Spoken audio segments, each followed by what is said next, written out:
SoilWorks was a company before it had a name. We have a statement that has been our mission statement since day one, before the turn of the century, back in the 1900s. And that statement is correcting the cause. And a lot of people will come up to us and go, what does that actually mean? In our philosophy and in our understanding, many companies will sell products that react to symptoms.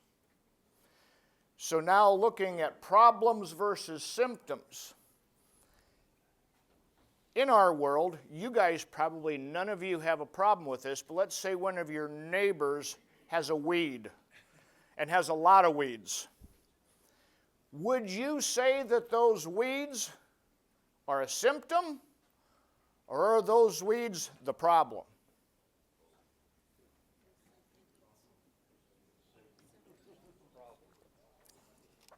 Okay. Now, the reason I'm asking questions is because I want to invite you, and I want to give you a heck of a strong sales pitch that we all have preconceived notions, we all have thoughts, we all have ideas, we all have plans that we have done and a system that we have used. I'm inviting and asking everybody sit back and open up your vision of thought. Take some of your preconceived notions, set them aside, and I invite you to look and think about things differently than you may ever have looked or thought about them before. I ask you this because one of my professors, one of my mentors, did the same thing to me. I paid him to go to a conference, and 20 minutes in, he politely comes up to my table and he sets my check down in front of me. And I wasn't sleeping, I wasn't making weird faces, or I wasn't looking down at the floor. I was just listening. It was 20 minutes into the meeting. I had no idea. And he politely, very quietly said, he shut his mic off, he says, unless you have the ability to sit back, open up your mind, and truly think, you might as well go home. It's like, wow. The reason he did that is he had a lot of concepts, had a lot of ideas that were completely different than mainstream agriculture.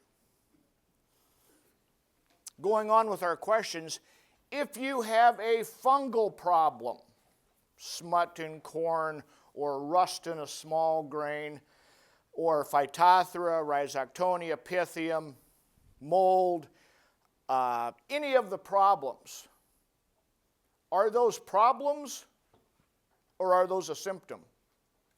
Fungus, algae, and mold on the disease side. Something to think about.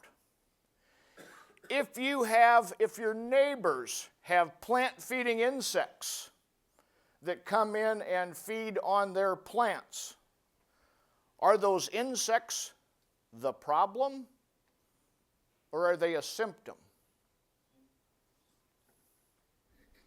Things to think about. Why am I bringing this up? Corporate America in the agricultural world has spent an awful lot of money on reacting to symptoms. And almost 30 years ago, when I first started delving into soil, I found out that many of the things I thought were problems were actually a symptom. If you catch a cold, your nose starts running, you get a scratchy throat, you start sneezing, your eyes get red, you get all of the symptoms of a cold. So you go to the pharmacy and you buy whatever type of product to get rid of the congestion, to get rid of the symptoms, and I say symptoms of your immune system not being strong enough to hold that disease out of your body. Many of the problems that corporate America are telling us are a problem are really symptoms. Symptoms of unbalanced soil, symptoms of unhealthy soil, symptoms of sick soil. What we're going to try to explain today is how to identify those problems that nobody else wants to talk about.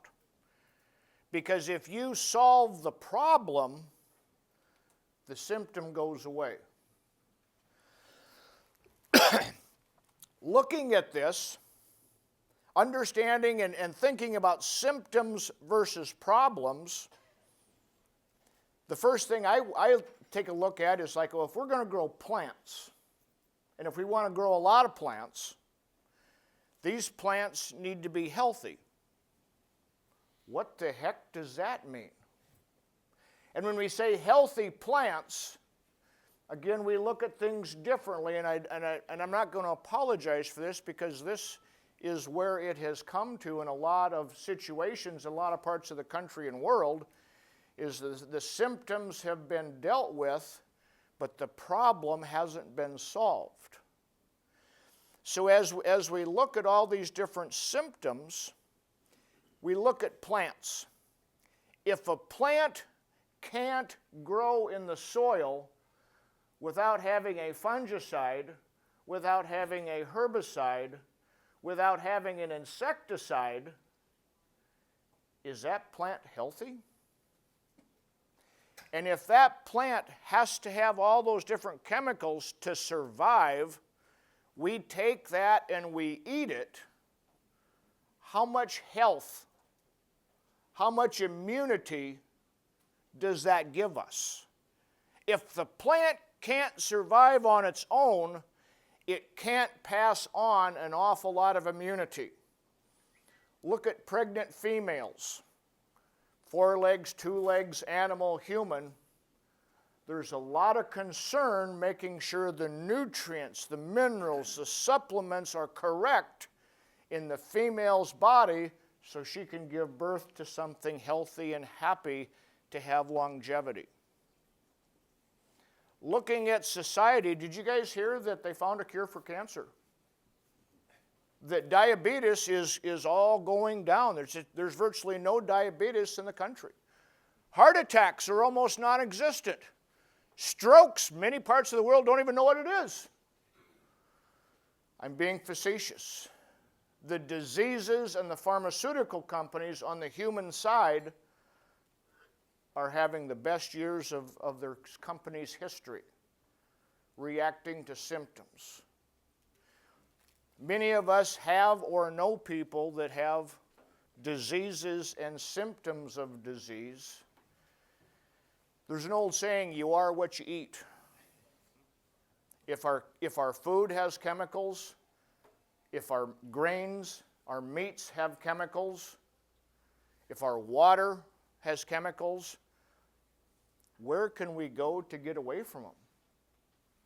The reason I say that is we're based on logic and we're based on common sense. In my belief and my understanding, I'm a firm believer that things were created in 6 days. And our Creator had a plan. And this plan was to have a system with the soil, with the rain, with the air. It was a self-contained system that was truly designed to work.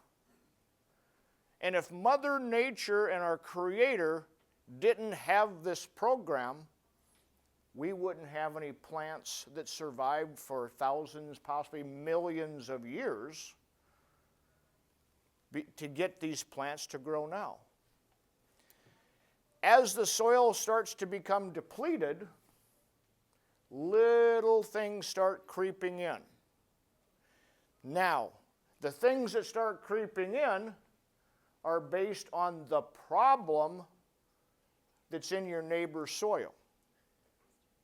And that problem will give rise to a lot of different symptoms. Perfect example. Now, you guys are going to realize really quick that I was not an art major in college.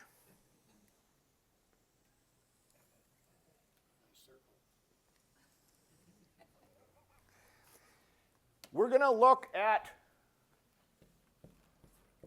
what they say is healthy soil.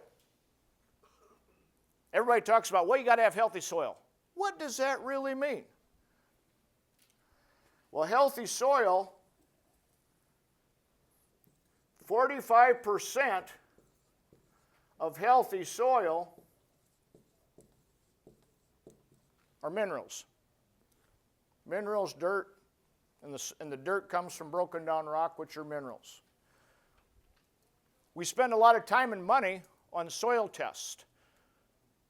These minerals that make up 45% of healthy soil consist of calcium, phosphorus, potassium, magnesium, sulfur, all the goodies that everybody tells us we need to have, and they're right.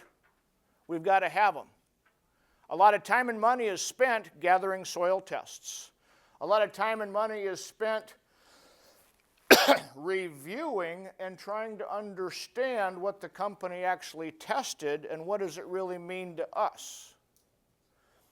So a major portion of our time and the industry's money is spent right here on the soil test, minerals. 5%, I'm just going to put, is OM, organic matter. Organic matter is broken down stalks. Organic matter is decaying microbes of the soil. Straw, residue, fodder, stalks, whatever it may be, that's organic matter. This isn't talked about much because we don't have as much as what these companies want us to believe. What do I mean by that? If you hire the co-op or many testing companies, it's like, yeah, come out and do soil tests in my ground.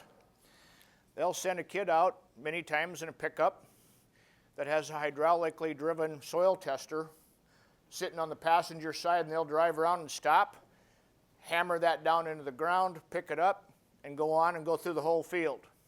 You can do grid testing, you can do 2-acre blocks, you can do all different types of soil testing. Many of these companies will say, well, you have 4 or 5 or 6% organic matter, and many no-till farmers will say, well, my organic matter has gone up every year that I have no-till farmed. And every year it's like, no, it hasn't. Because what happens is, if they were to scrape off the top residue, the top stalks, and just get soil, you'll find out that your organic matter is only 1% of what the test shows. So if there's stalks and residue and corn stalks and leaves that are on the top of the soil, they become part of the soil test, and they truly aren't organic matter. So take a look at those numbers.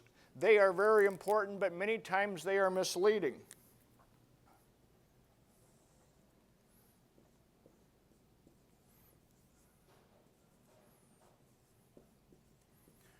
Water makes up 25% of the soil. It's a no-brainer. We know this happens. Most years, last year, we got way too much water. That affects things negatively. In most cases, we either have too much water or we don't have enough. A lot of times we can't truly control the amount of water that we have in the field, but while your soil is going through the entire growing season, it needs to hold 25% of its weight volumetrically in water. The last one that we're going to talk about is probably the most important one, but most people, most companies never ever talk about it. Anybody got an idea what the last 25% is?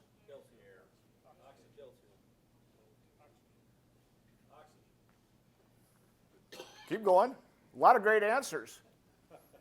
I'll give you a hint. Air.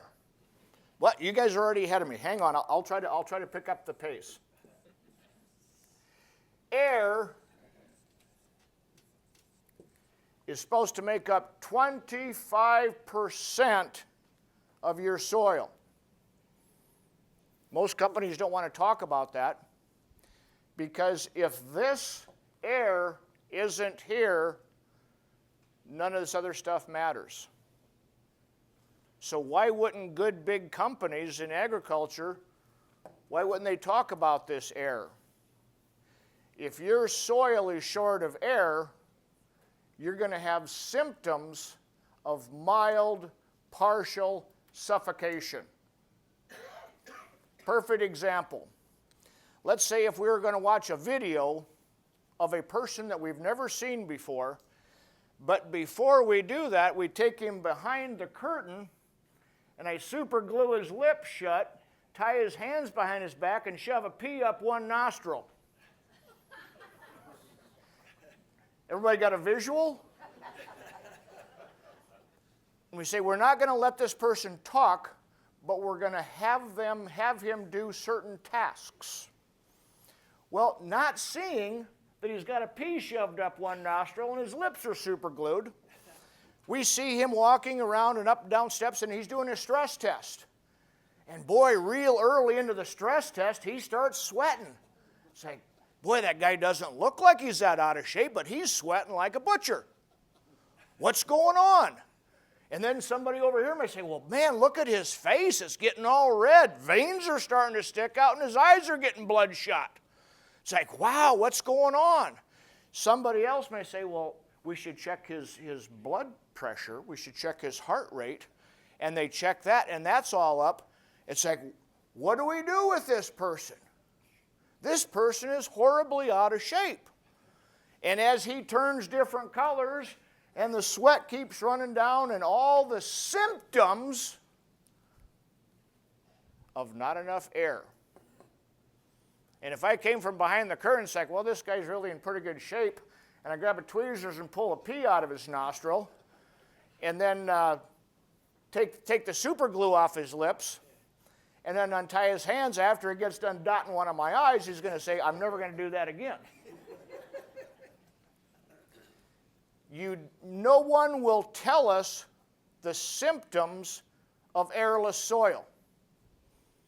Symptoms of airless soil are fungal diseases. Symptoms of airless soil are excessive superweeds, chemical weeds, any type of weed. Weeds are growing to tell us a problem.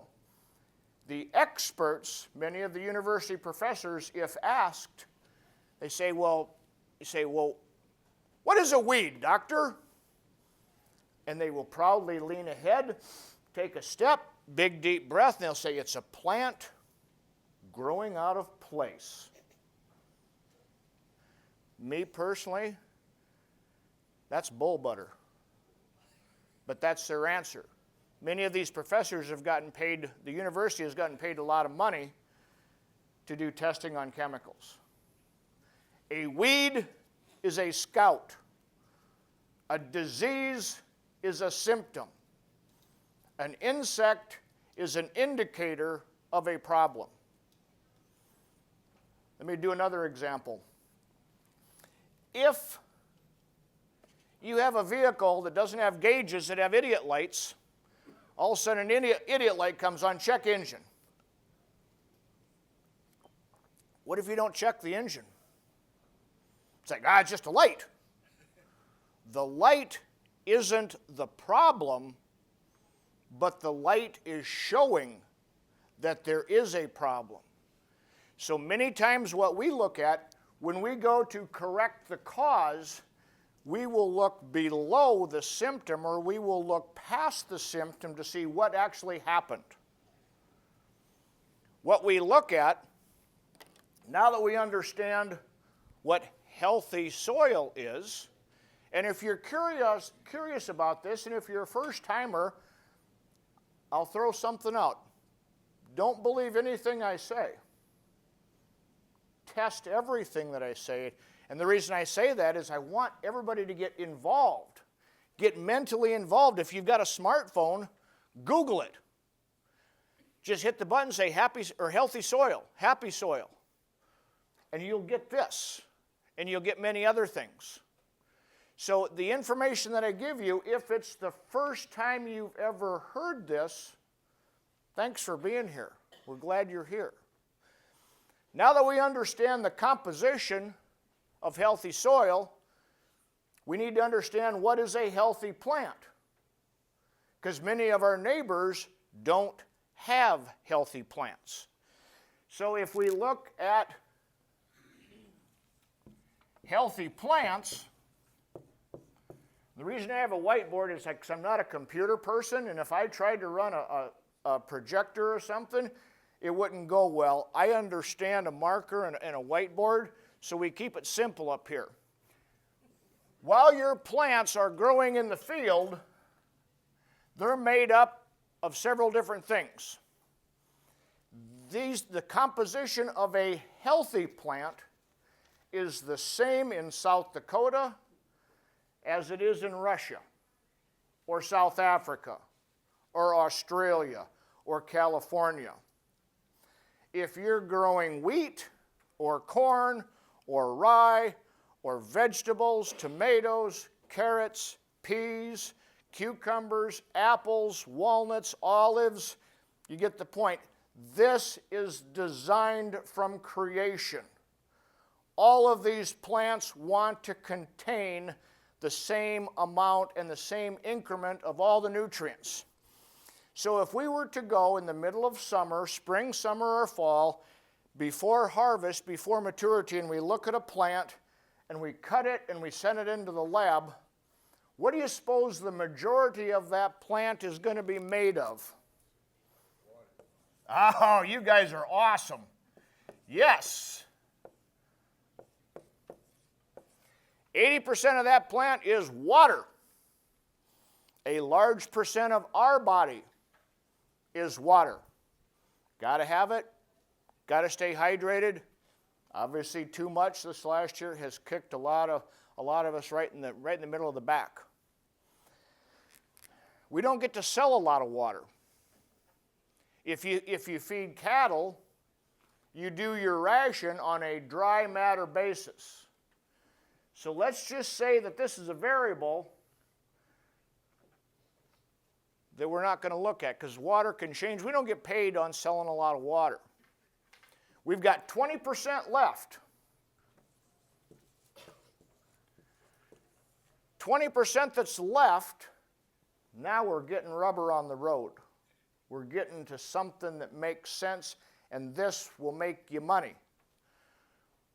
47% of the plant is made up of something. Anybody have an idea what that may be?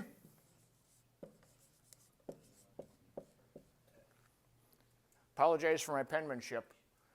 Carbon. What's carbon? Where do we get carbon? Do many people sell carbon? Yeah.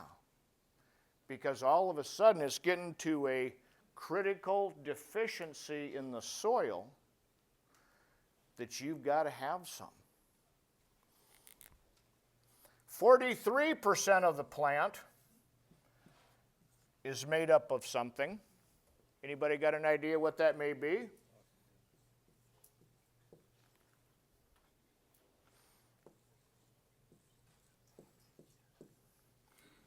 Oxygen. Where does oxygen come from? The air. Why am I making a big deal about having soil be 25% air? There's no other place that the soil microbes in the plant can get oxygen unless there's air in the soil. Now, I'm definitely not the smartest guy in the room, but getting through college, looking at this, if some professor says, what's a plant made of? And he said, don't count water. It's like, well, shoot, carbon and oxygen, the plant wants to be 90% of its dry matter weight. 90% of what you sell in your crop is carbon and oxygen. Wow. How much of your budget or how much of your inputs are based on what the plant is made of? It's usually offset. Okay, rounding it out, 4% of the plant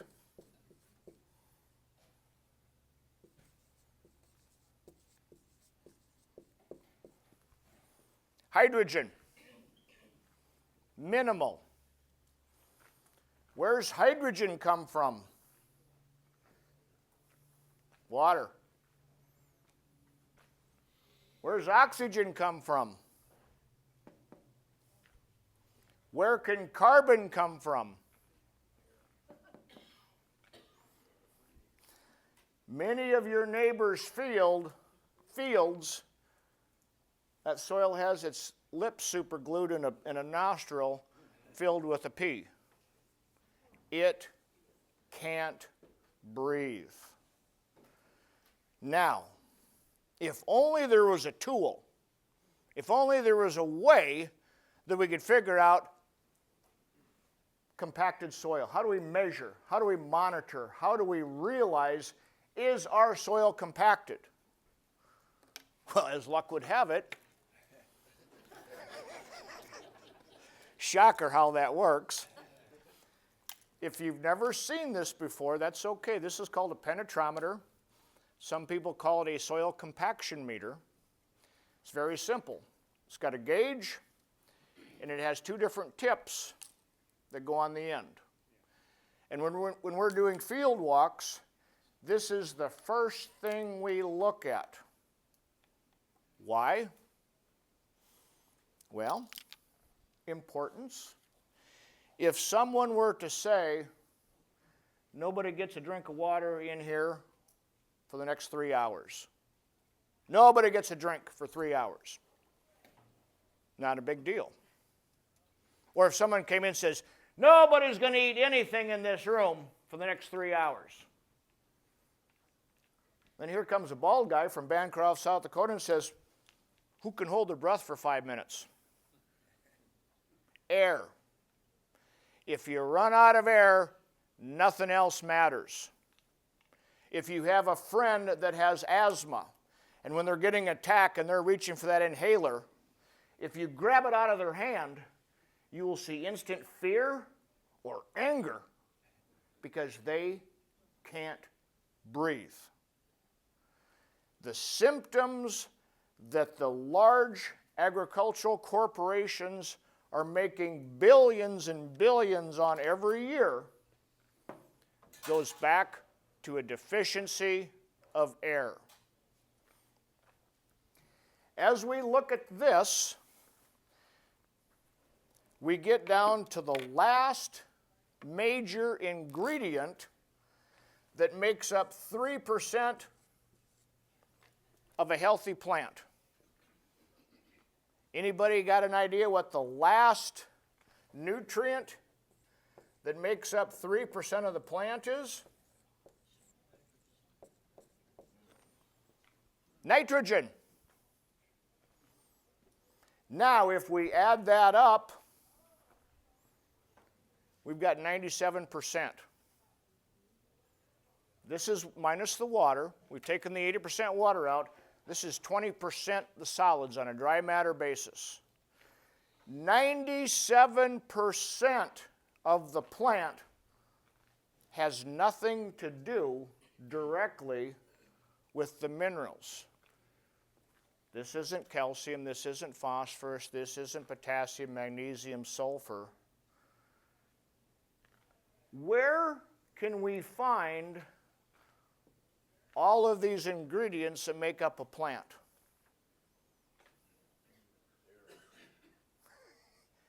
Say that louder, please. Air. Air.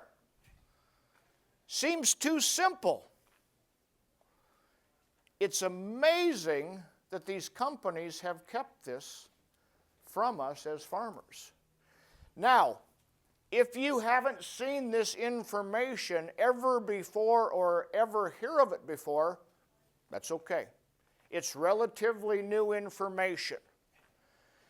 The first time I saw it was in a book that was written in 1853.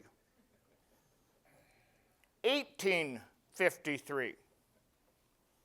They understood this is what a plant wants to be made of. The big companies understand this. The seed companies understand this. The fertilizer companies understand it. The smallest increment of a plant is most guys' largest input in their crop.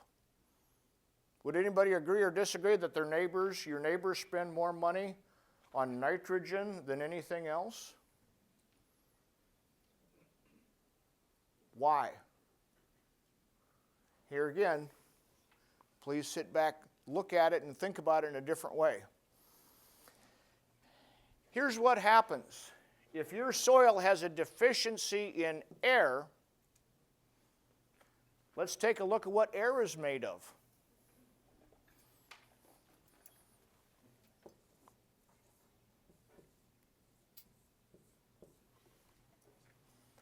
Air is made up of 78% nitrogen. Why do any of your neighbors have to buy nitrogen if air contains 78%? Because you're not getting air, your neighbors aren't getting air in their soil. Okay, next ingredient in air, a little over 20% of air is oxygen.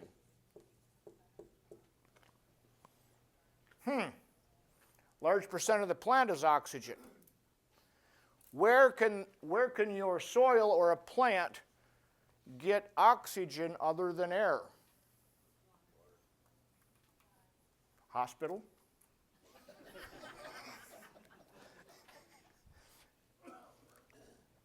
Is this making any sense?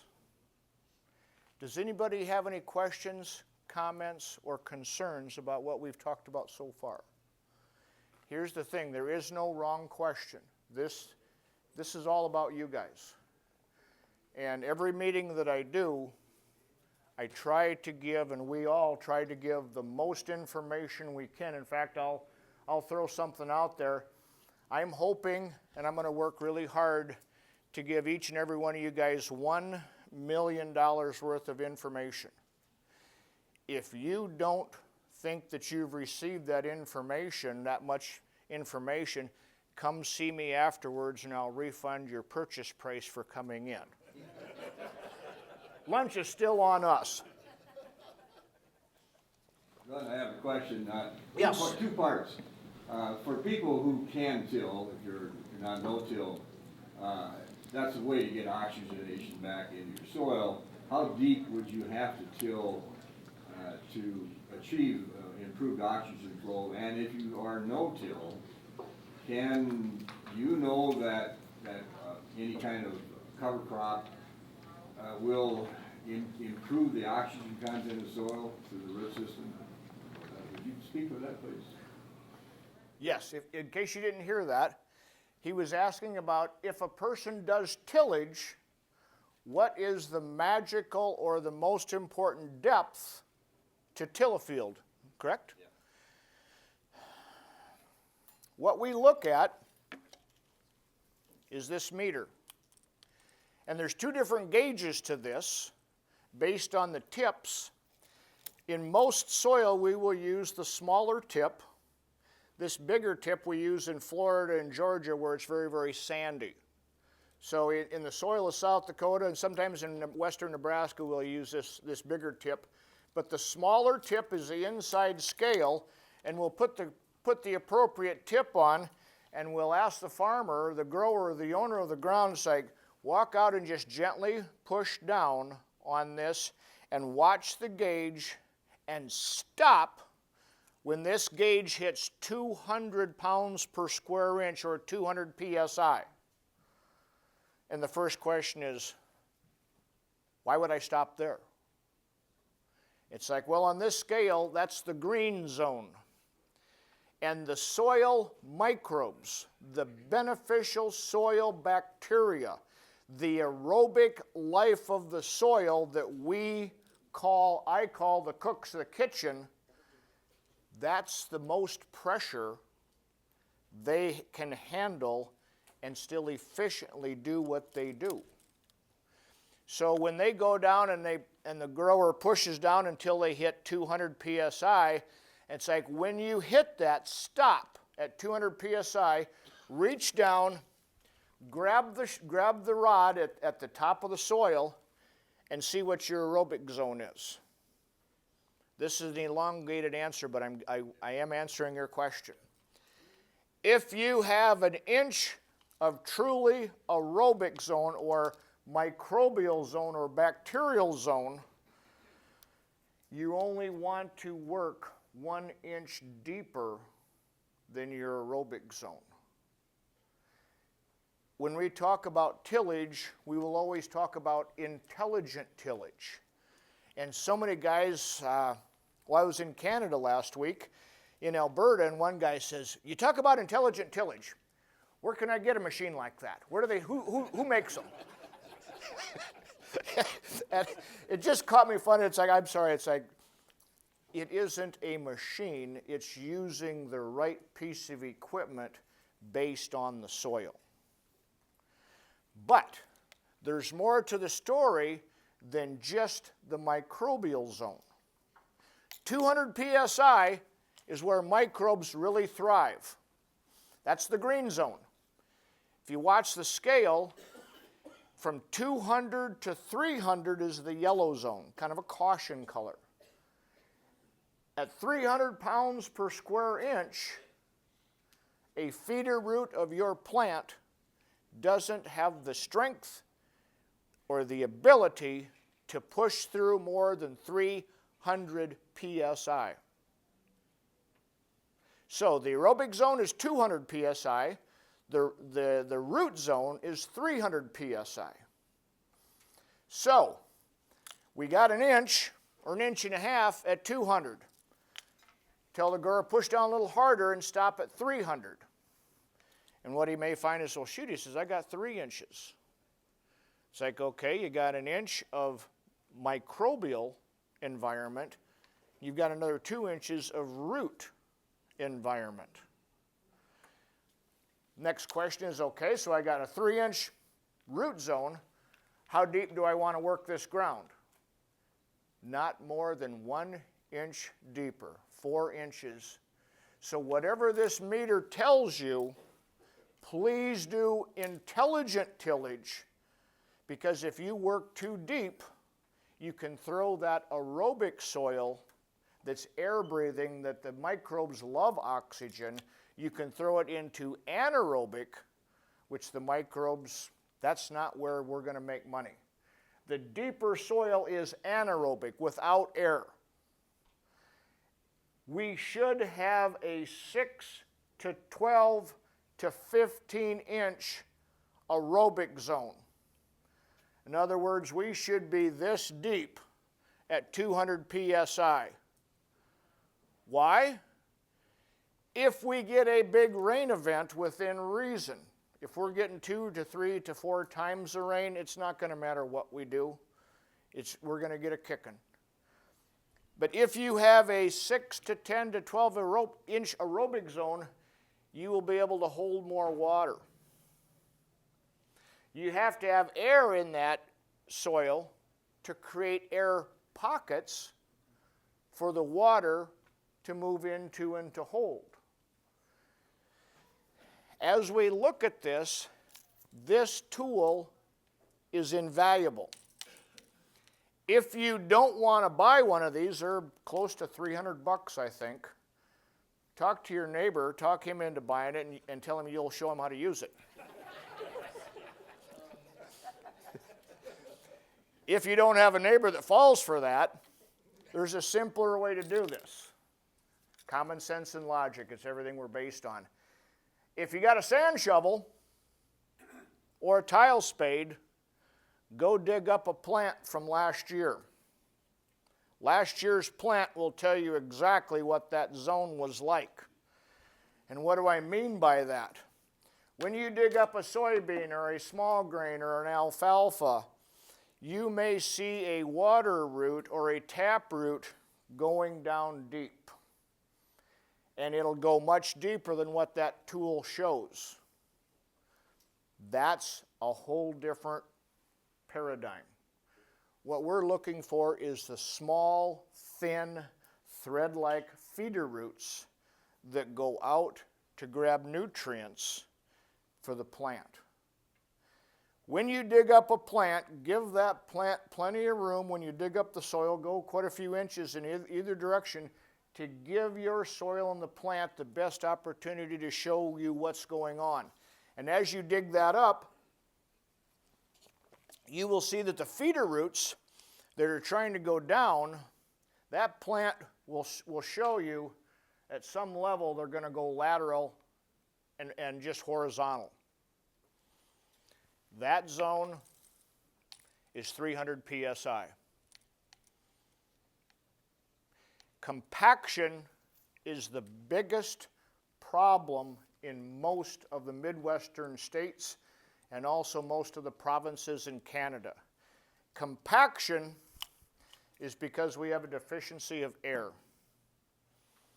Many times fields will get tiled. These fields are getting tiled because the majority of this soil doesn't have enough air. Now, there are places that tiling does work, but from what we've seen in most cases, the tiling wouldn't have to be there unless we get 2 or 3 or 4 times the rain that we normally do.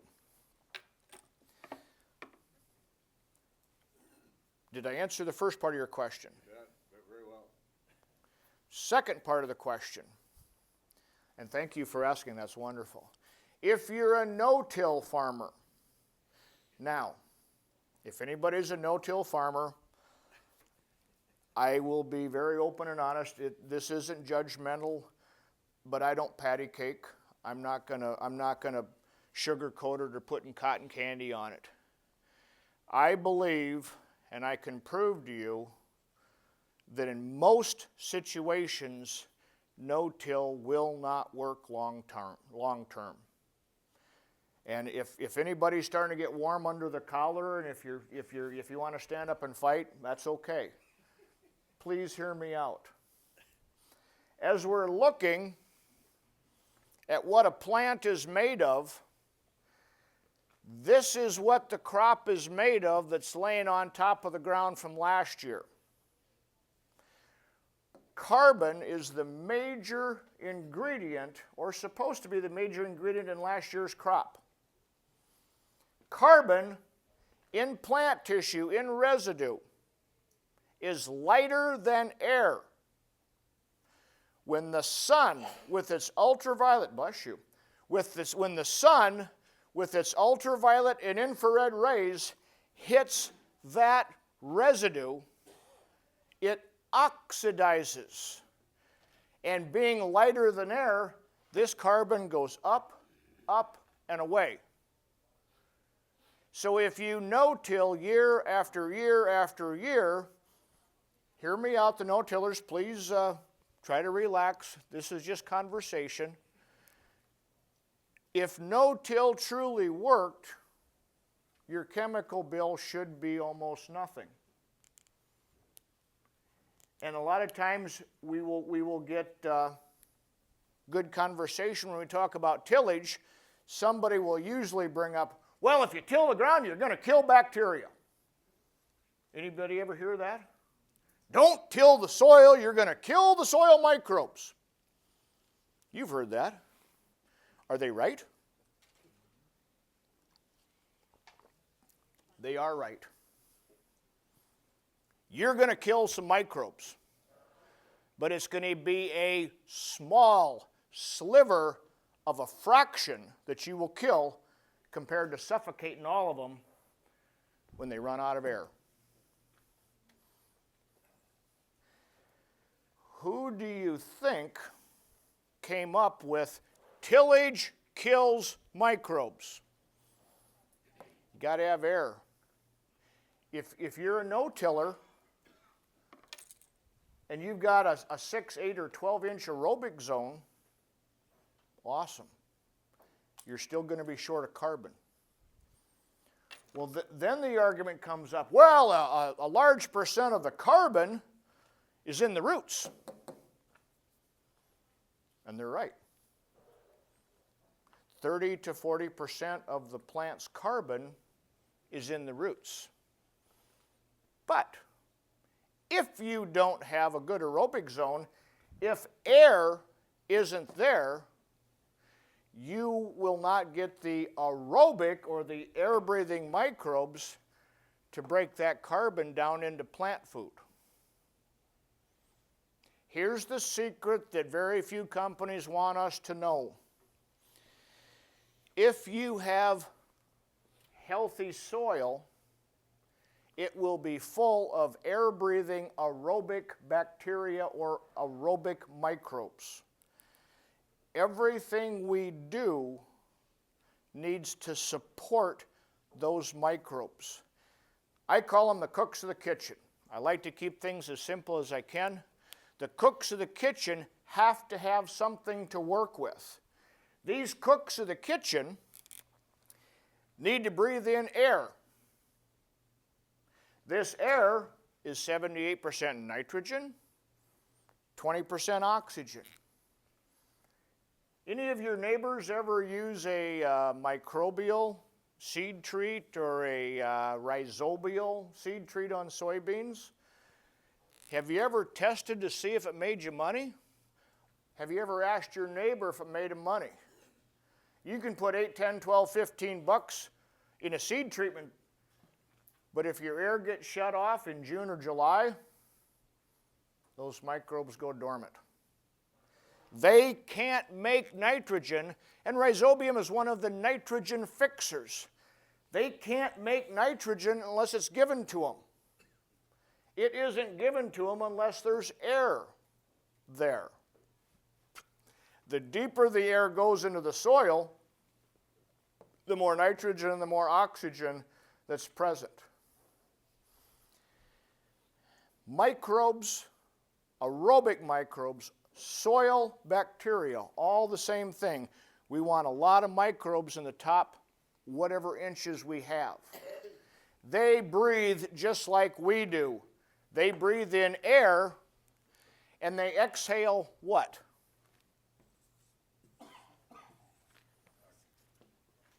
They exhale carbon dioxide, CO2. Why is this important? Carbon, oxygen, two of them, di in Latin is two, carbon dioxide, same thing we exhale. What's the number one and number two ingredients of a plant? Carbon and oxygen. What does a plant exhale? Oxygen. How can a plant exhale oxygen if it doesn't have any ingredients? How can you have a huge nitrogen bill if 78% of the atmospheric air is nitrogen? Here's my point. Carbon is lighter than air. And if you lay last year's crop on the surface, you will lose at least 60 to 70% of the carbon that goes up into the atmosphere. If you could see your way clear to do some sort of intelligent tillage on a small part, when carbon gets mixed with 2 parts of oxygen by a microbe, carbon dioxide is now 1.5 times heavier than air. It won't leave you. So when this carbon dioxide gets created by the microbes because there's air, all of a sudden now that helps the plant increase its carbon and oxygen, which the plant wants 90% of its existence, its its life, its physiology to be carbon and oxygen. In many no-till soils, we find out that there isn't quite enough oxygen because there's an air deficiency. Carbon dioxide is 1 carbon, 2 oxygen. If that air gets a little bit deficient, or the soil gets a little bit deficient in air, it goes from carbon dioxide to carbon monoxide. Is that healthy? Have you ever gone to the hospital and not feeling very good, and the doc says, well, we better get you a mask and get some carbon monoxide into your system?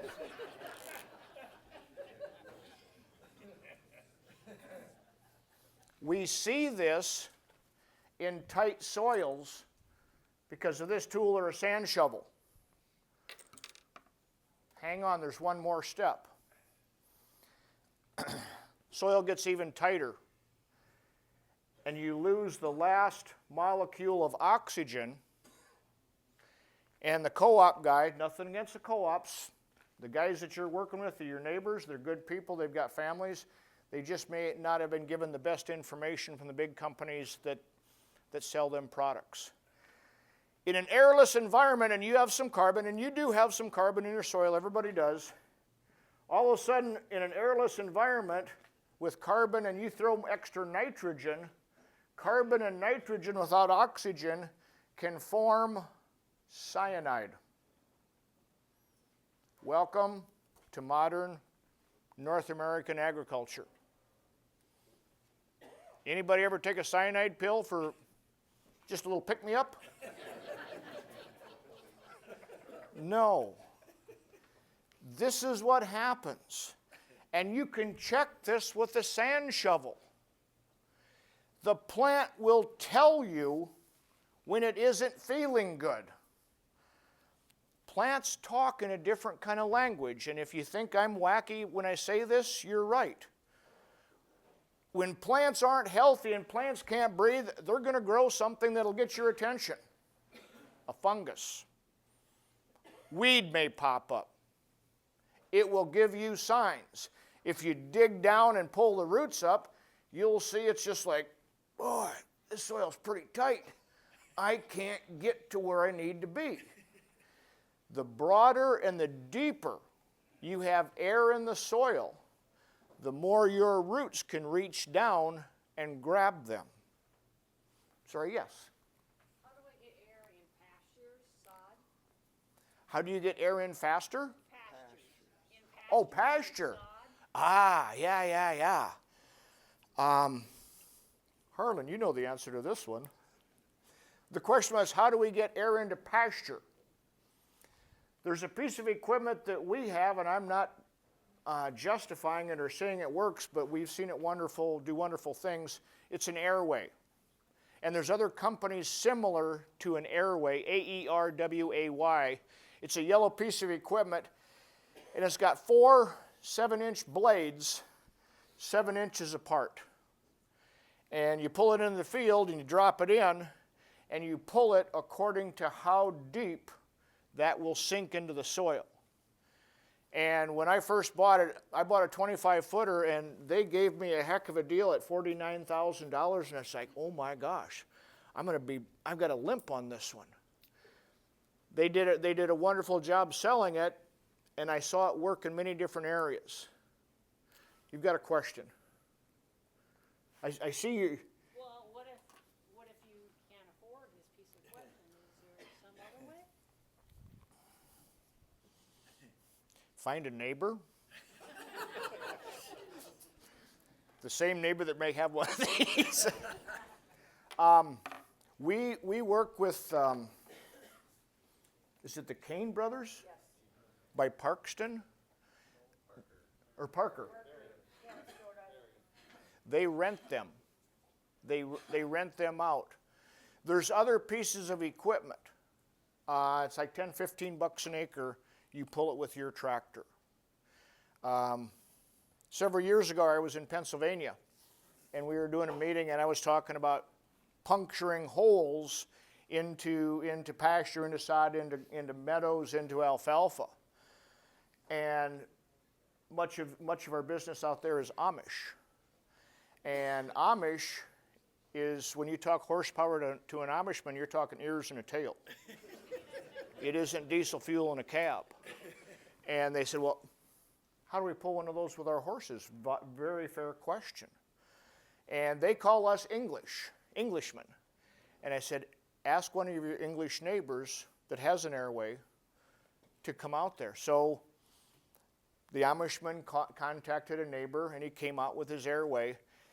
And the Amishman said, just go out and do something that will be noticeable or not noticeable next spring. He did this in the fall. So he just went out and made a real big loop and came back and took off.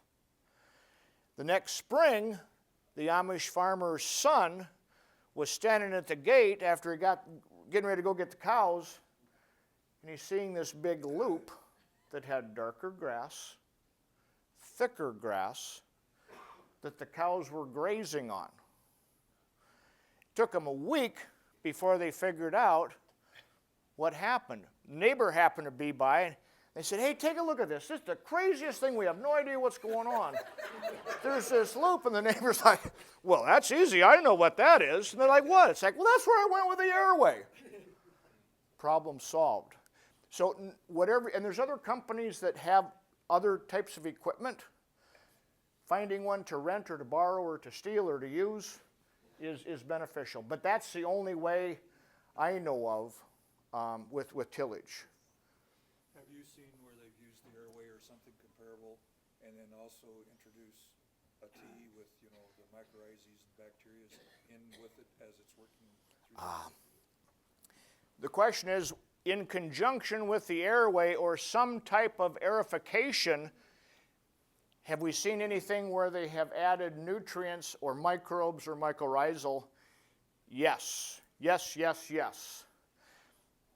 Can I put part of that question on hold till a little bit later?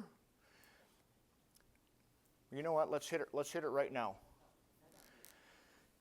Anybody have a neighbor that has had a sales pitch on mycorrhizal fungi? Anybody have a neighbor that's used it and may not have seen a lot of good? Here's the rest of the story on that. When anybody gets a soil test, on this soil test, do you see a carbon to nitrogen ratio anywhere on your soil test? Now, carbon isn't good unless it's hooked to oxygen. So carbon and oxygen need to run together because we don't want to go from carbon dioxide to carbon monoxide to cyanide. So, with your soil, they will give you a carbon to nitrogen, and I'm just going to put C and N. C is for carbon, N is for nitrogen. If you ask the university professors, what's my carbon to nitrogen ratio in my soil or in my neighbor's soil or in most soil? That professor will very proudly put a foot up and lean in and go, well, you probably have 8 or 10 times more carbon in your soil than you have nitrogen.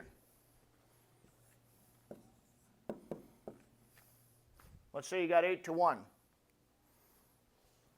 That will barely keep microbes alive. There isn't enough carbon for the microbes to make carbon dioxide. And if you ask this professor, these professors are very well educated, but due to chemical contracts with companies, there are certain things they can't and won't say. So if you ask them, it's like, well, what should the carbon to nitrogen ratio be in our soil? And the answer I got from a South Dakota State University professor says, well, he says, these these microbiologists say that microbes really don't get cooking, really don't make money, really don't get things rolling unless you have a 16-to-1 carbon to nitrogen ratio. And then he said, but I'm not sure we can trust those guys because they look at things that most people can't see. They giggle at stuff in the corner that nobody else understands. Not sure they're completely right. And I said, okay, go on. I said, do you have any more? Yeah, he says, I'm running out of room here. He says, they will say that mycorrhizal fungi really won't coexist long term unless you have 20-to-1 carbon and nitrogen ratio. In most soils, your neighbors that have bought mycorrhizal fungi, if they don't have a 20-to-1 carbon to nitrogen, the mycorrhizal fungi will probably not last long enough to be a significant financial return on investment. If anybody buys compost,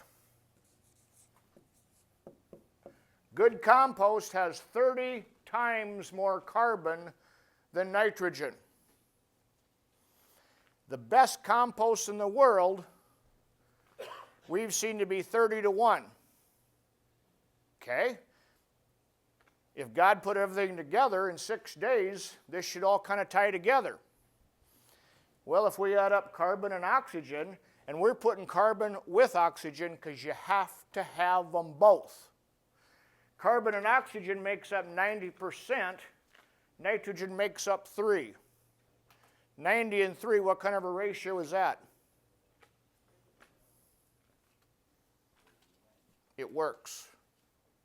The Creator had a plan when everything was put together. If you put mycorrhizal fungi out into the environment that you don't have a good carbon to nitrogen ratio, you won't see a financial return. Do you see any difference between using it in pasture and on row cropping? Do we see any difference between row cropping and pasture? Yes, and there's no clear-cut, this is this and that's that.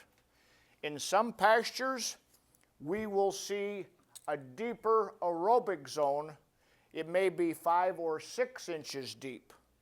If they've overgrazed it like a lot of our neighbors have, it's going to be similar to the soil that is cropped. No-till or tillage. Oh, and by the way, in the soil, the microbes that make everything happen, we haven't found a herbicide on the market that doesn't kill microbes. We haven't found a fungicide on the market that doesn't kill soil microbes. We haven't found an insecticide or a pesticide on the market that doesn't kill microbes. What's my point? Microbes give off CO2, carbon dioxide. The plant is made up of carbon and oxygen. That has to come from microbes. It's this simple, it's this easy, and most of the large conglomerates have worked very hard to keep this information hidden. Comments, questions, or concerns? Yes, sir. You mentioned the airway. Is it best to use it on alfalfa and pasture in the fall versus the spring? Great question. Great statement, question. His question was the airway. Does it work better in the spring or in the fall? The manufacturers and the distributor told us it worked better in the spring. And I said, why? And they didn't have a good answer. And I say, to me, if we're going to be breaking up tight, anaerobic, compacted soil, if it's wet, like it normally is in the spring, it's going to smear and shear and seal that soil everywhere that blade goes in. So, not knowing the answer, we did a test with our airway on our ground. We did some in the fall, we did some in the spring, and we watched it, and we did this 2 years in a row. We decided that we will not do any more in the spring. Hang on one second. The fall of the year, once your crop goes dormant, that's the time, and you have fairly dry soil, you won't smear, shear, and seal when those blades go in. So, yes? Can you rejuvenate an old alfalfa crop by doing the airway when most of them say we need to tear it up after 5 years? Can you rejuvenate an alfalfa crop after 3, 4, 5 years by putting air into it? Maybe. And that can take us into the next part here. And I will better answer that rather than just a maybe. We've talked about healthy soil, what it's made of. We've talked about healthy plant, what it's made of. What we need to look is how do we start the system? It's an assembly line. And the plants and the microbes all require 2 minerals to be their most important minerals. These 2 minerals are the first 2 minerals on most soil tests. These 2 minerals are the largest inclusion of any livestock free choice mineral. These 2 minerals are what make everything get started. Calcium is the #1 mineral, and we consider calcium the mother of the soil. Calcium has a job no matter where it is and no matter what's going on. Calcium creates the environment. You think of any good mother will create a good environment. Mother is the finder of lost things. Any good mother is the fixer of all boo-boos. Any good mom is in charge in the house. And you usually don't have to ask who's in charge if mama is in charge because it's apparent. Now, if you did a soil test and you did a 0 to 6 inch soil test and you look at your soil test and say, well, shoot, I have all kinds of calcium in my soil. Co-op guy or the company guy or the chemical guy or the seed guy says, I've got all kinds of calcium. And you do. Where do you think that calcium is at? Every mineral has a personality and every mineral has a job. Carbon is light and likes to go up. Calcium is heavy and likes to go down. What's my point? Many guys were saying, well, I've got 3,000 or 5,000 or 6,000 parts per million of calcium in my soil. I don't need any of your foo-foo calcium. It's like, okay. So he did a 0 to 6 and mixed it all up. I did a 0 to 6 and did 6 separate soil tests. The top inch, virtually no calcium. The second inch, virtually no calcium. This was on a no-till field, by the way. It's also on minimal till, and it's also on several tillage fields. Nobody's exempt. Second inch, virtually no calcium. Third inch, virtually no calcium. Fourth inch, a little bit. Fifth inch, a little bit more. Sixth inch, there's all the calcium. But guess what? It was below the aerobic zone. And here's the thing that a lot of companies don't want us to know. Every mineral has to be hooked to oxygen to get to the plant. Every microbe has to have air and carbon so it can release carbon dioxide. And every microbe has to have calcium for its physical structure. If we didn't have calcium and phosphorus in our physical bodies, we'd all be jellyfish. We need it for cellular integrity, and we need it to start the process by structuring healthy soil to allow microbes to start doing their job. This meeting is going to cover the first basic portion. There's much, much more to this, and the reason we chose what we're covering and why we're covering it is the price market is tough. There's no doubt about that. So the reason we chose this is, what can you do for the least amount of money and possibly get the biggest return back? Perfect example, if you're walking down the street and you see somebody laying on the ground unresponsive, you call an EMT. Anybody an EMT or have CPR background? When an EMT or a CPR guy shows up to an unresponsive person, what's the first couple things they check?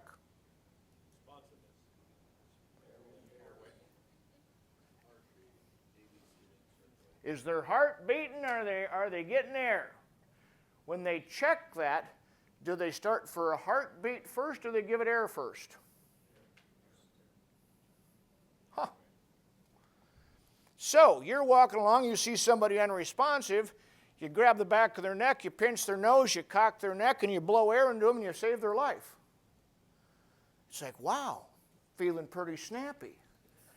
So you're in San Francisco and you see somebody unresponsive, and you put your hand under their neck and you pinch their nose and you cock and you go to give them a breath of air, and you find out they're just a drunken homeless guy and they pop you in the nose. Please do your homework so you know what the problem is. We're already very, very well aware of the symptoms, but what's the underlying problem that gives us the symptoms that the big companies want us to believe are the problem? My point being, if you get a headache, is that headache because you have an aspirin deficiency? If your neighbors have a weed problem, is that because there's a herbicide deficiency? Okay, thank you. This is how we think. And I apologize, I'm starting to infect every one of you. But please ask why. Why do we have chemical-resistant weeds? Why do we have super weeds? Our neighbors will say, well, we need stronger chemistry. No. This is what you need. You need healthy soil. And soil isn't healthy unless it can breathe. Now, looking at all of this, calcium is the first mineral that needs to be in place for a plant to do its job. What's its job? Plant germinates, comes out of the ground, and it gathers sunlight, water, and minerals to make what?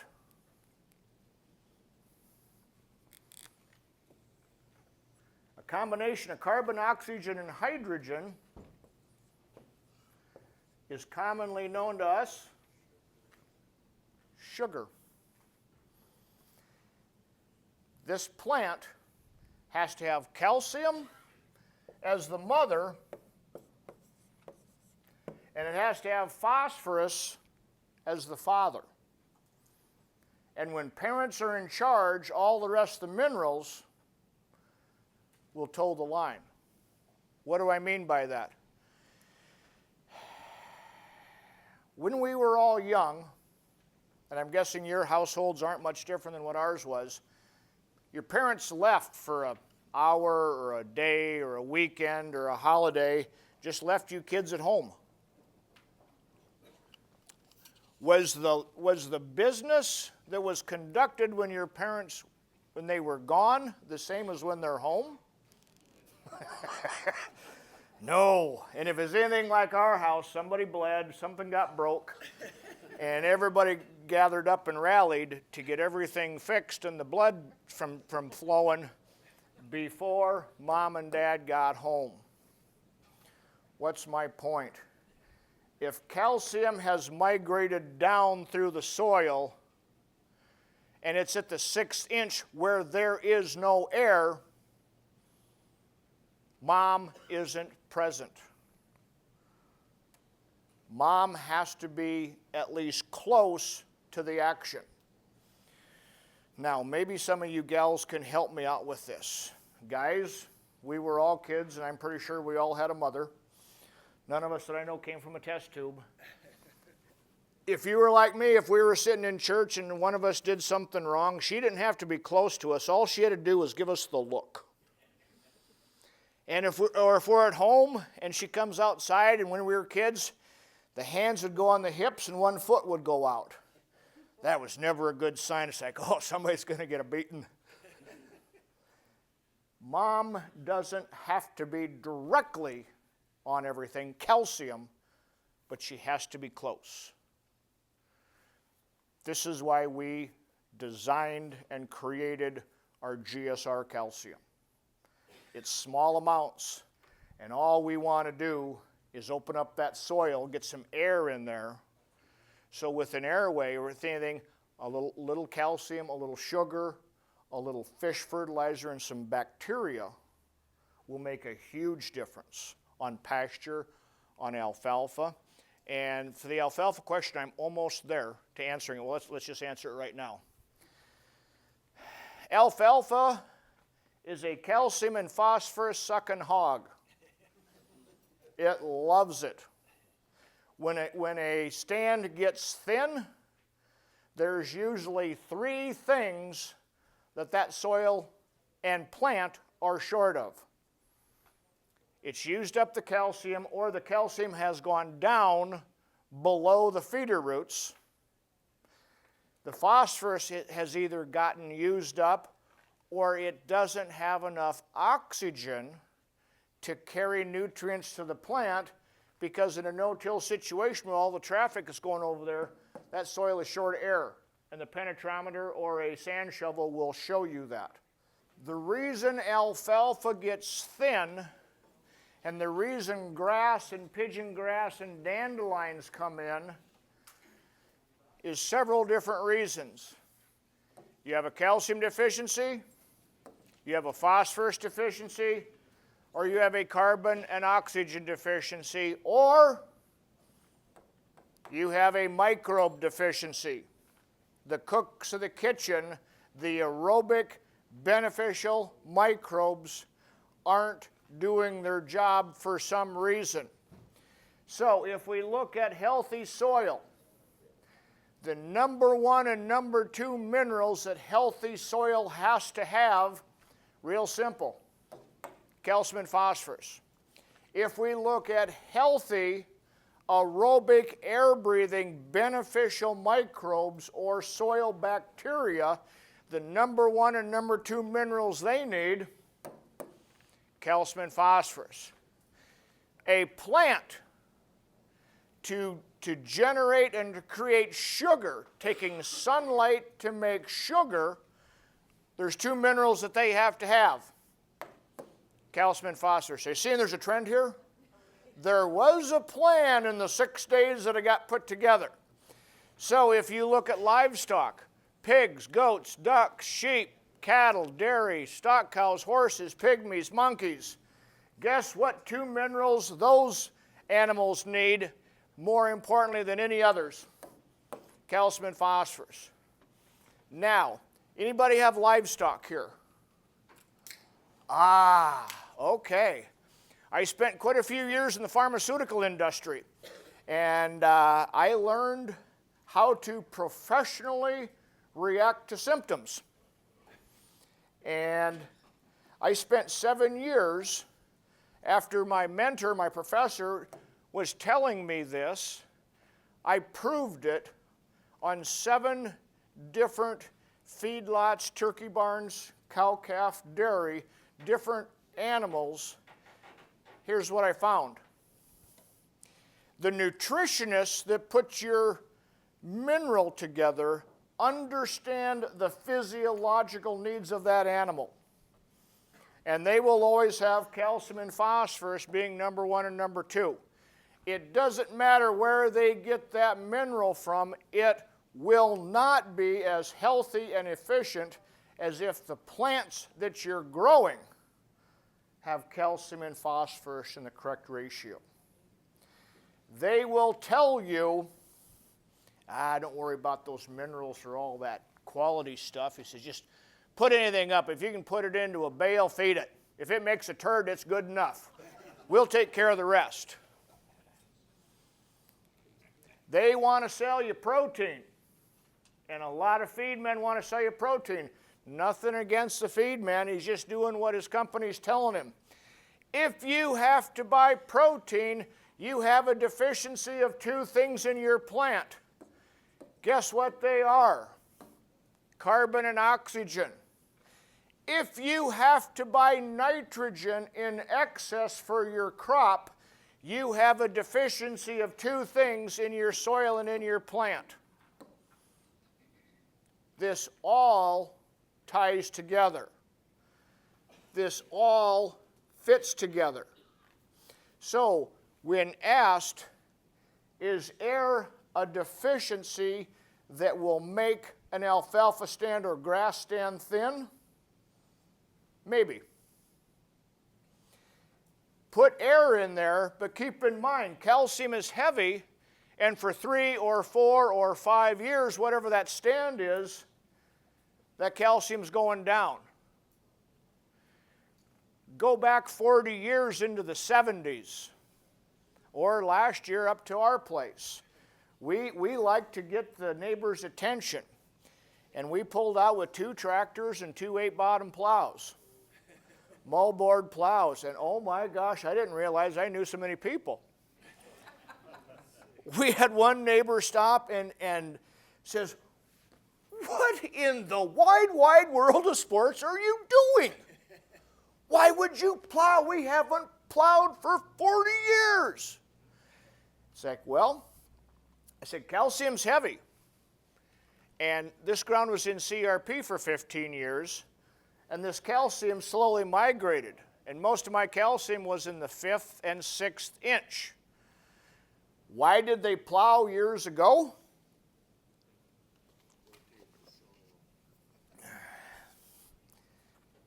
This carbon that's last year's residue, thank you, is light and it's on top. The calcium has migrated down. So you got something heavy on the bottom, you got something light on the top. How do you mix them? Flip them. So 2 years ago, we had our neighbors laughing. And first of all, we farm organically, and it's our research farm for the company. And it wasn't my plan, but my father, several years ago before he passed, I asked him, I said, when your ground comes out of CRP, what do you want done with it? And he very politely, at the age of 90, he goes, your granddad and I bought and paid for that ground without any of this high-tech crap. If we paid for it without it, it should be maintained without it. And as I'm smiling and nodding and going, yes, sir, I'm thinking, crap, I do not have time to farm. I started buying equipment. It's the best thing that I had to do that didn't want to do, because all of a sudden it's real. So when we talk about what we do, it's on our ground. And our neighbors, for a year, laughed at us. And previously, when it came out of CRP, we started putting nutrition to it, and I didn't want to break it because I knew that ground was going to grow weeds, because that's why it went into CRP, because it was weedy. For 3 years we hayed it, and I gave hay to my neighbors. And I told them, I said, when you feed this hay, pay attention to what the cattle do. And I said, no disrespect, but it's like this hay isn't anywhere close to what it's going to be, but it's like you guys have never put up or bought hay that's half this good. And of course, I had to wait for them to go, oh, really? You are so full of yourself. What seems to make you think that it's that great? I said, the cows will tell you the answer. Your calves will tell you the answer. They go, okay, how do we feed this? So I had 10 neighbors that I gave hay to. And I said, feed it in one feeder and take your best hay from any field or whatever you bought and feed it in the other one. The calves will tell you where it's at. My next door neighbor, a month after I gave him hay, he stopped over and he goes, I'm 62 years old. And he says, I have never seen calves walk away from cracked corn in a bunk to eat hay. What's going on? What makes hay sweet and what animals enjoy? Sugar, which comes from calcium and phosphorus. If you were to sit down with a chemist, and there's a lot of good chemists out there, and you talk about sugar, they will say, well, you must be talking about a simple sugar.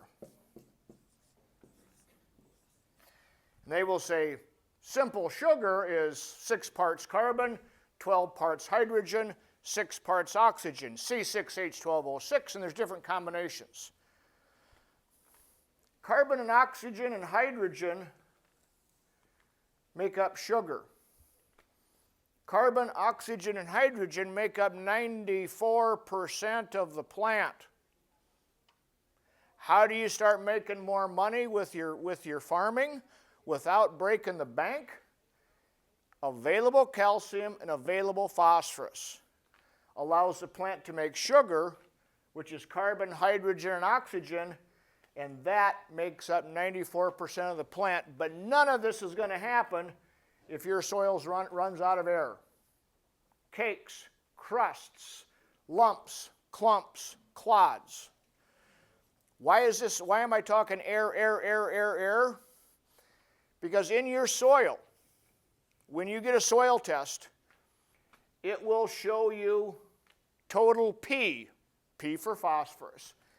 It may show you P1, different form of phosphorus. It may show you P2. What's the plant want?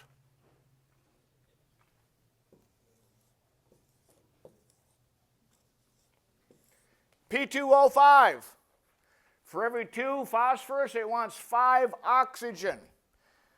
It needs oxygen because phosphorus carries everything to and through the plant. Have you ever had a soil test or an agronomist or a crop consultant say, well, you got phosphorus, but it's all tied up? Or you've got calcium, then it's all tied up. More accurate is you got calcium and phosphorus, but it's suffocated. It can't breathe. Nothing good that I know of in life exists without air. Mother Nature wants all of this in place. When this is in place, it grows healthy, vibrant, nutrient-giving, life-extending, immunity-building food that is fungus-free on the disease-causing side, that is weed-free, not completely, and is also insect-free, unless you want to count beneficial insects. So if your nitrogen bill for your neighbor is getting too high, you can tell him he has a deficiency of carbon and oxygen, and you will be right. And he'd say, well, why do you suppose I have a deficiency of carbon and oxygen? You can say, because you have a deficiency of available calcium and phosphorus. And you can also say you have a deficiency in microbes. Because microbes have to have calcium, they have to have phosphorus. Now, your neighbors that bought or have bought or are buying a microbial pack or a mycorrhizal pack, did any of those salesmen tell you what microbes need and mycorrhizal needs for longevity, for financial benefit, and for your financial increase? No? Why do you suppose they didn't tell you what they want? Because they're selling microbes. Everything good in life likes calcium and phosphorus. Here's something pretty cool. Weeds do not like available calcium and phosphorus. If you see dandelions growing, dandelions as they grow get a big, strong, white taproot. Those dandelions are going down to grab calcium to pull back up. A Canada thistle, a musk thistle, the weed that's growing in your neighbor's field will tell a story. The tighter or the nastier that soil is, the worse weed will grow. We had one quarter that was in CRP, we had nothing but 8-foot musk thistles when we planted it. And Dad's like, oh golly, I'm not going to live long enough to see grass grow on this. And I said, I've got a plan.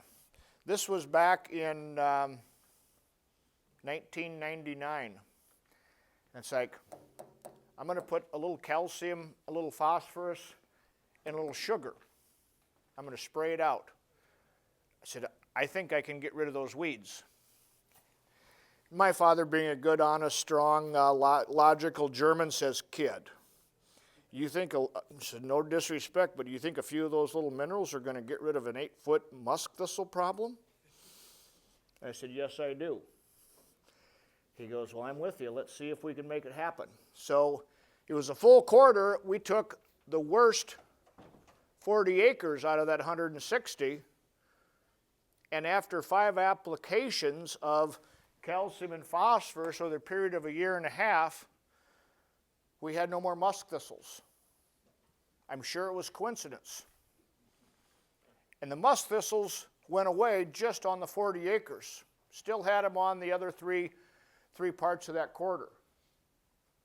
What's my point?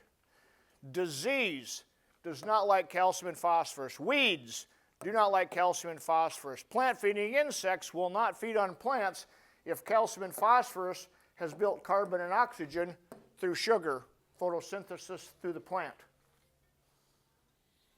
Make sense? Many times people will come up and go, it can't be this simple. It's got to be more complicated. It's not. There's a lot more to it, but it can be understood this simple. Questions, comments, or concerns so far? Mike, yeah? Any particular phosphorus, or is there certain, there's a lot, let me know like on that side of it. Any particular phosphorus? Yeah. This is what you want. P2O5. 1150-20, 1840-60, the dry fertilizers that many of us have used. Probably some of the least available phosphorus of any fertilizers. 1150-20, 1840-60, whatever the number is, if you put down 100 pounds of that, you're putting down 52 or 58 pounds of phosphorus. If your pH of your soil is a perfect 6.4, if you have microbial activity, if you have some calcium in the soil, and if you have air in there, they say you'll get about 28% of that phosphorus available into the P2O5 form. If your soil isn't perfect, 10 to 15% is what you're going to get available. weeds, disease, and insects, we look as a symptom of unhealthy soil. Goss's wilt, iron chlorosis. Anybody got a neighbor that's seen some iron chlorosis? Is iron chlorosis an actual iron deficiency? Oh, I can feel thought. Guess what iron chlorosis is a deficiency of? Available calcium, available phosphorus. The plant's low in sugar, so it doesn't have enough carbon and oxygen.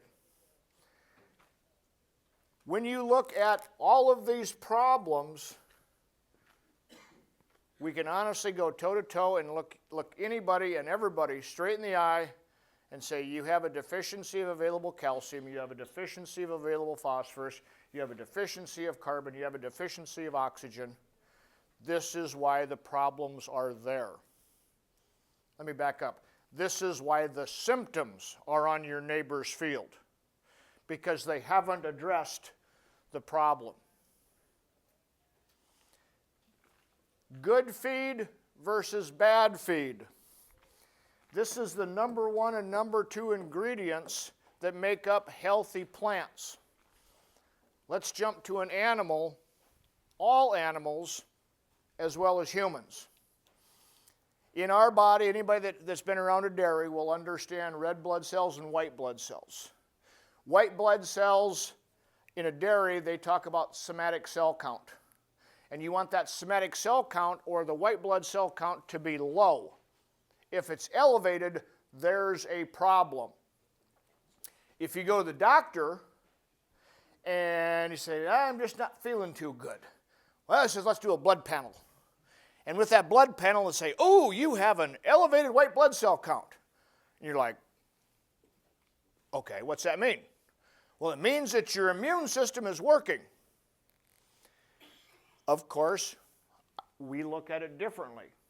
He's correct, but the white blood cells are the reactors to the problem once it's gotten into your body.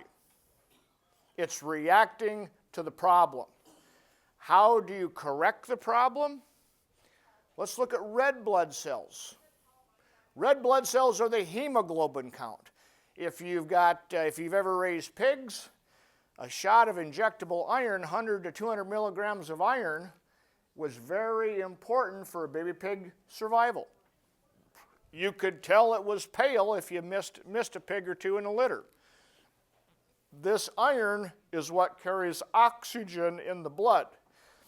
The red blood cells are the immunity builders and the preventers that keep every problem from coming into our body. Guess what the number one and number two ingredients in red blood cells are? Anybody got an idea? Possibly carbon and oxygen. You can Google this. You can check this. So what's my point? If animals in your neighbor's yard are getting fed crappy feed is low in carbon and oxygen. Carbon and oxygen is the immunity builder. It's the essence of life. If you have bad feed, if feed spoils, you have a deficiency of carbon and oxygen. If you send hay in for a relative feed value or grass hay into a relative feed quality test, what makes high relative value and high relative feed quality? Wow. What makes heavy test weight? What makes crops that don't need any chemicals? Questions? Simple, short, and dead on.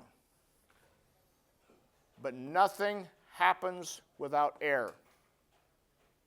Now, somebody came up and asked a question, when do we use this goofy tool? When do we check our roots? Great question. Check it at planting time. Whether that be March or April or May. Now keep in mind, when you check in the spring after the frost has gone out, we had winter and that frost has fractured and opened up that ground. So if you go out and you sink yourself down about a foot or foot and a half, you're going to say, that bald guy from Bancroft doesn't know squat. The soil was moist. It was fractured from the frost. It's probably going to get hard. Check it when it's wet. Check it when it's dry. Check it throughout the entire growing season. Perfect example, some of my neighbors came by and were giggling. They said, you've turned cultivation into a recreation. And it's like, how many times are you going to cultivate this goofy crop? I was like, well, just the way luck would have it. Every time I get done cultivating, our corn and beans being organic, we have to cultivate because we can't use any chemicals. But every time I'd get done cultivating, we get a hard pounding rain. And our soil isn't perfect, and we get a light little crust. And so one guy stopped. He goes, why are you cultivating? There's hardly any weeds out here. It's like, come take a look where I haven't cultivated. And I went and just pushed my finger on it. I said, that crust is not allowing air into the soil. And if air can't get into the soil, which makes up 25% of the oil of the soil, nitrogen and oxygen doesn't get in there. And if oxygen isn't here, the phosphorus can't carry anything to the plant, and the microbes can't give off carbon dioxide. And I think I told him more than what he was expecting, and he had this deer in the headlight look. And it's like, it makes the plant healthier. What they found out is in the last 2 years, they found out that organically, without dumping a bunch of nitrogen on, we can not only go toe-to-toe with them, and in our county, in Kingsbury County, the corn average yield is 150 bushel. The first year, we had 158 bushel organically. Before that, when we were doing hay, we were doing relative feed quality on that. And if you're curious what relative feed quality and relative feed value, Roger, can you just put your hand up? We've got an expert in the back, Roger Freeler, can explain relative feed value and relative feed quality. And the reason I mention him is he's an expert in livestock and nutrition and production. So if you have some problems with some livestock, or if you'd maybe like to see if a better option can happen, and I hate being nice to you in front of you, Roger, but I got to be honest, sorry. But with that, when we were putting up hay, I called him, and it's like, what's a good relative feed quality for grass hay? He says, well, what we see is 120, 130 is decent. And ours on the CRP was 88 when we started. I'm looking at this test of which I think he did and we sent to another lab. It's like, oh, this is horrible. And I said, okay, 120, 130 is respectable. Where should it be? He says, you get to 140 and you've got people's attention. You get over 150, you get to start making rules. Did I get that right, Roger? Yes. Says, there aren't many guys that get over 150. He says, you get that, he says, you'll have everybody's attention. Long story short, in 3 years, with just airway as opening up the ground and our calcium and phosphorus, available P2O5 phosphorus, carbon, oxygen, and microbes, we were at 88 when we started. We were at 159 in 3 years. I did it on our ground myself. Everything we speak of, we have done. This isn't something that somebody told us. That isn't something we've read. This isn't something we've heard. We live this. We do it. And any of the other companies that want us to react to symptoms, ask them some questions. Perfect example, what should the calcium content be of a healthy plant? We talk about healthy soil, healthy plant. How much calcium should be in a plant? whether it be hay, alfalfa hay, olives, apples, asparagus, tomatoes, carrots. 2% calcium is just the beginning. If you test your plants or you test your crop and you're under or about 1%, don't feel bad. That's about where everybody is at.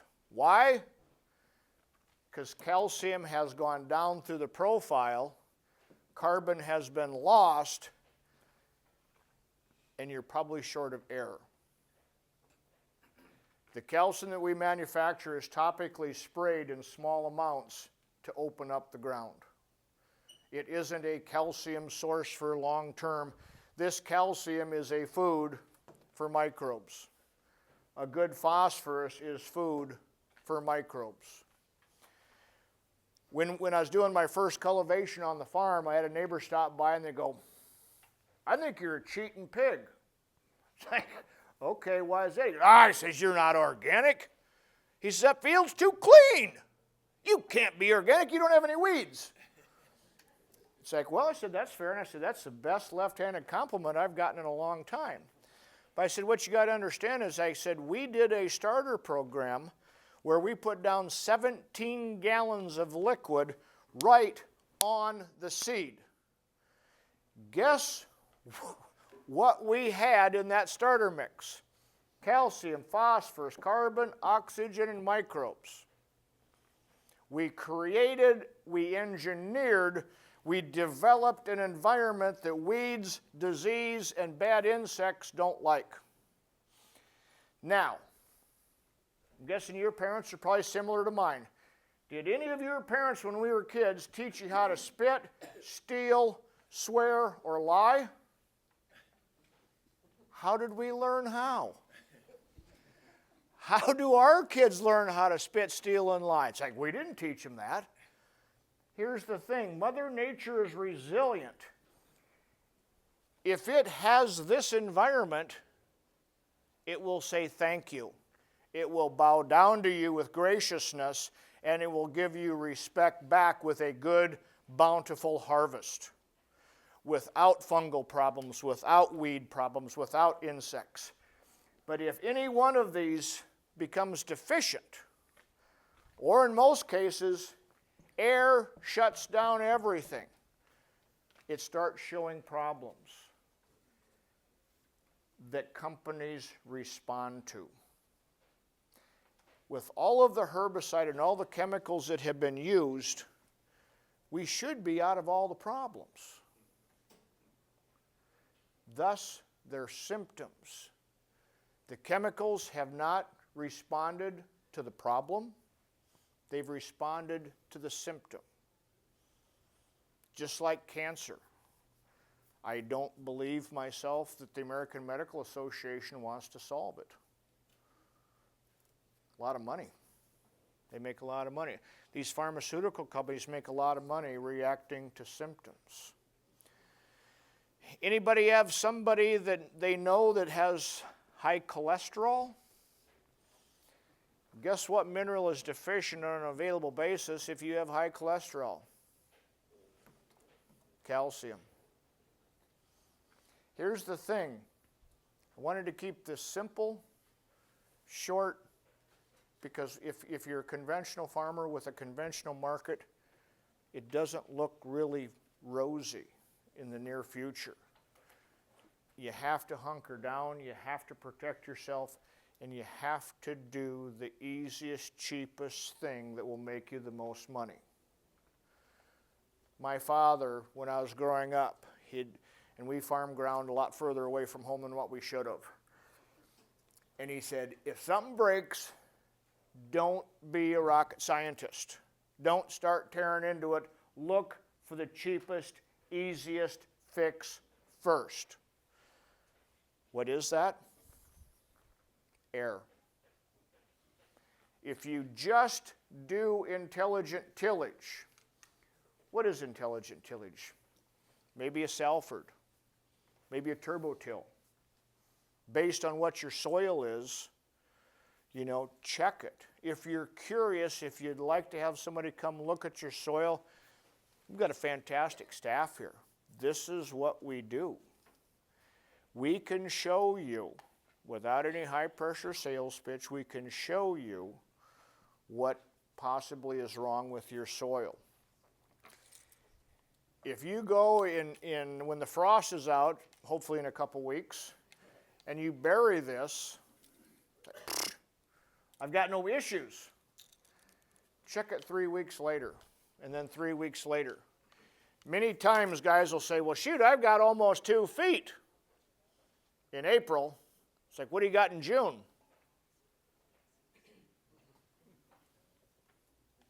Why? Because the minerals are out of balance and healthy soil can't act the way it wants to because calcium is too far down. Calcium is below the air zone. Calcium and phosphorus don't have oxygen, and the microbes aren't there to prepare the soil and the nutrients for the plant. So here's how this works. If you were to Google the carbon cycle, this is a version that you may not see, but it's my version. As a plant germinates, it lays its leaves out. They're green with chlorophyll. It's soaking in the sun. The sun rays hit that. If you have available calcium and if you have available phosphorus, these two minerals will help the plant make sugar. That sugar is carbon, oxygen, and hydrogen, which is what the plant wants. But a majority of the sugar that that plant makes gets pushed down at night out the roots. The experts will call this a root exudate, a little squirt of sugar water. Why is that important? Sugar water is exactly what the microbes want and need so they can give off CO2.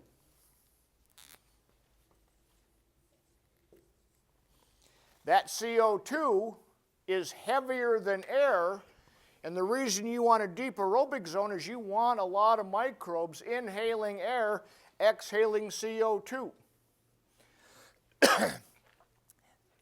CO2 is heavier than air. As they exhale, it gets pushed up. Exhale, it gets pushed up. Exhale, it gets pushed up. It needs to get up to the leaf, and the bottom side of the leaf are all full of little cells called stomatas.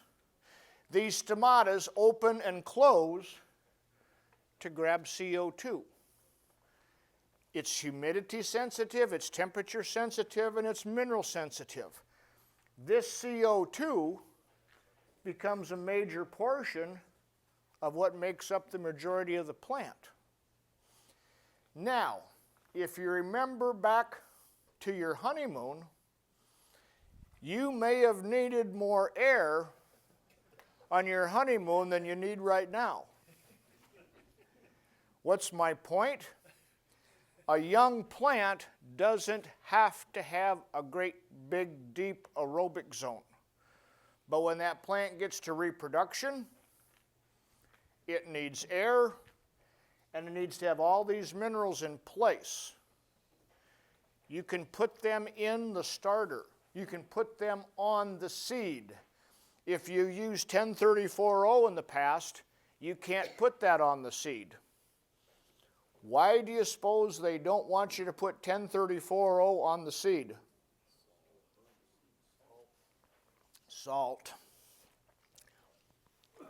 It is probably the saltiest fertilizer on the market. Is salt beneficial for microbes? Why do they salt beef jerky? To keep things from growing. Why do they have salt on hot dogs and pizzas? To keep things from growing. They don't want good or bad.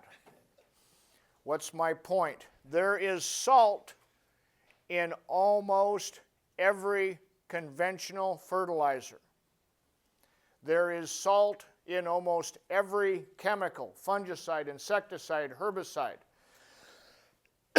What's my point?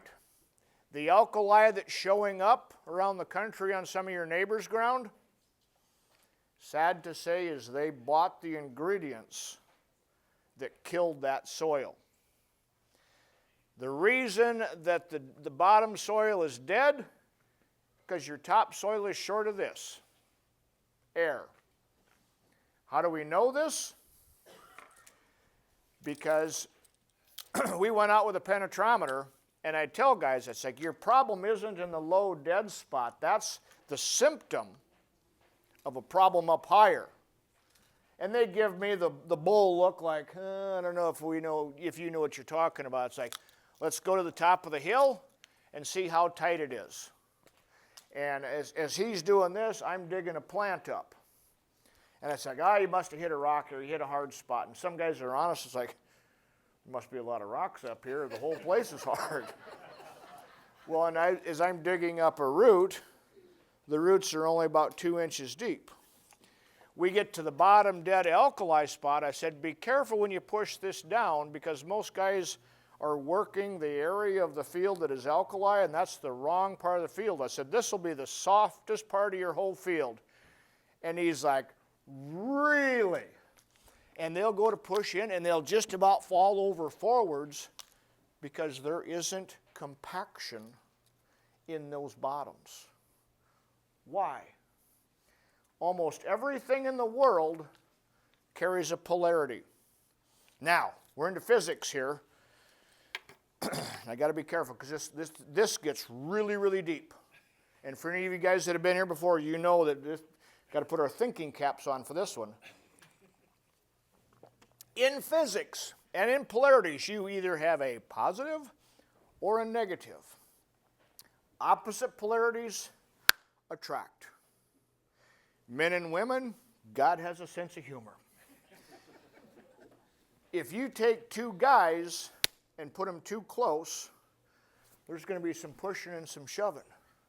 You know the people that are close talkers, they come right up here and talk to you, and you just naturally want to step back, and they come another step forward?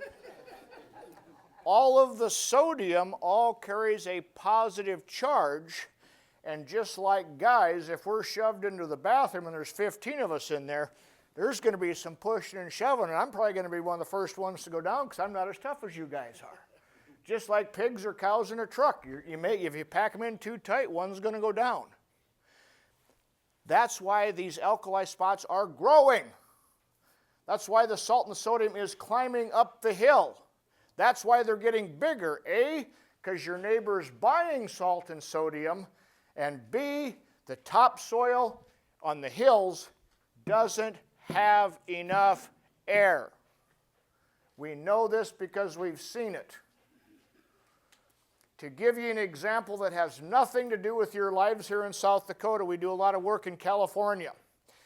And Honeycrisp apples are grown just south of Sacramento. And this particular farmer says, I've got 2 10-acre blocks under irrigation that my production has been almost nothing. And so we go out with a penetrometer, and I can't get past the depth of the tip. I said, I think I know what your problem is. He goes, what?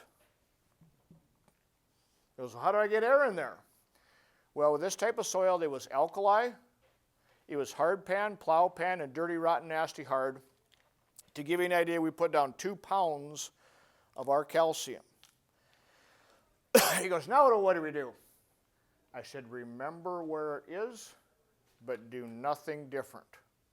Long story short, it came to harvest. These blocks never produced like the rest of them. He had a 30% increase in pack-out fertilizer just because he opened up the air, opened up the soil with air. Nothing good will happen in an airless environment. Nothing good can happen unless you have air. Now, there's different ways to look at it. This scale on this meter goes higher than 300. It's the red zone.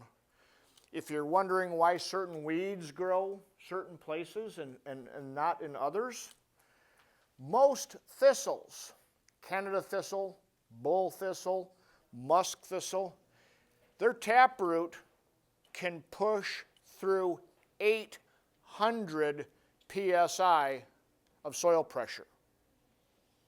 They're trying to fix the soil. But we've been taught to see that weed as a problem, not a symptom, not a scout, not a guide, not a messenger saying, hey, we got some really nasty tight soil here. Let me grow for a little while and I'll bust it open, I'll bring some calcium up and I'll start fixing this. CRP is a 10-year program, just like Soil Bank was in the 50s. Why? You let soil grow 10 years, what it will grow, it will partially fix itself. And that's true. It does. If you don't have 10 years to wait, topically applied calcium. Now, you have to use the right calcium on your soil. Is your soil a high pH? Is your soil a low pH? Is your soil high magnesium? Is your soil sandy? If you have a soil test, you can show it to one of our consultants and they can prescribe the best and the right calcium for your soil. Never, ever, ever work calcium down or apply it on top and work it in. Work that soil first and then apply it on the top, because calcium only has one movement. It only goes down. Carbon goes up. So with tillage, if you can work that carbon down, it wants to come up, and you put the calcium on top, they're going to hook and stabilize each other. Here's the next cool thing. When you get a whole bunch of microbes giving off CO2, because there's calcium and phosphorus and carbon and oxygen, and this is some advanced chemistry, but CO2 from microbes that exhale, when mixed with water, form carbonic acid. What's my point? If your soil is high in pH, CO2 from healthy microbes and H2O will start to lower that pH just a little bit. When that pH drops a little bit, you're going to get a whole another squadron of microbes coming to life because the environment's different.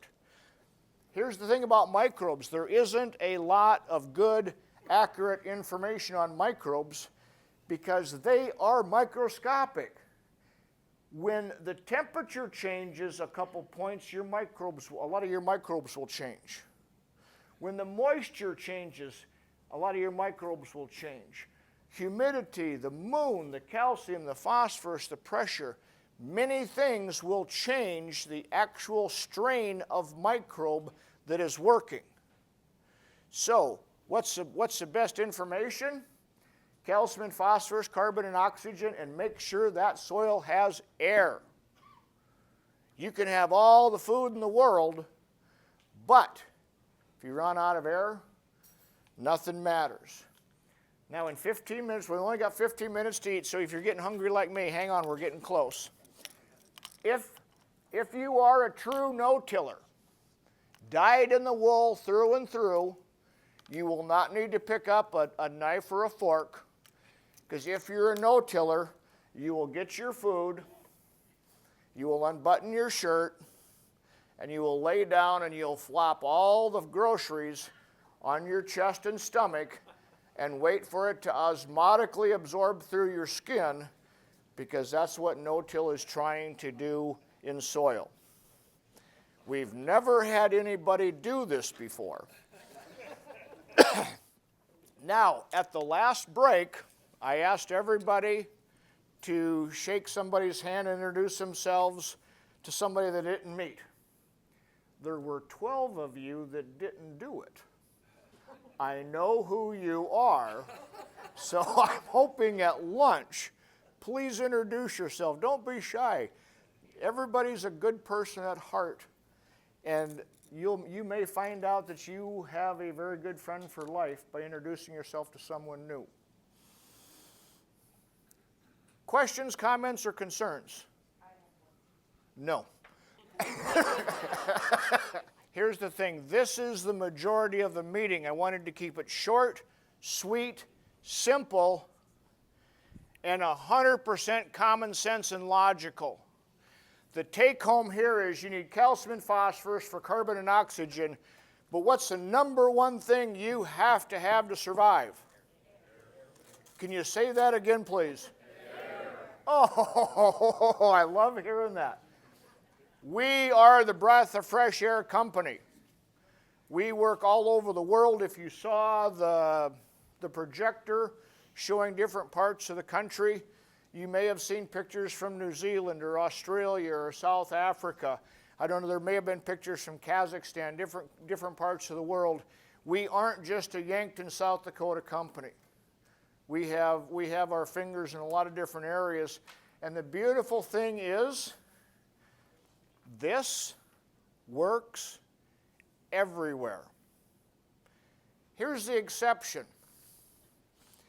If you get an obnoxious amount of rain and you're counting on microbes to keep everything going, 2 to 3 times the water, it's going to waterlog, it's going to suffocate it, it's not going to work.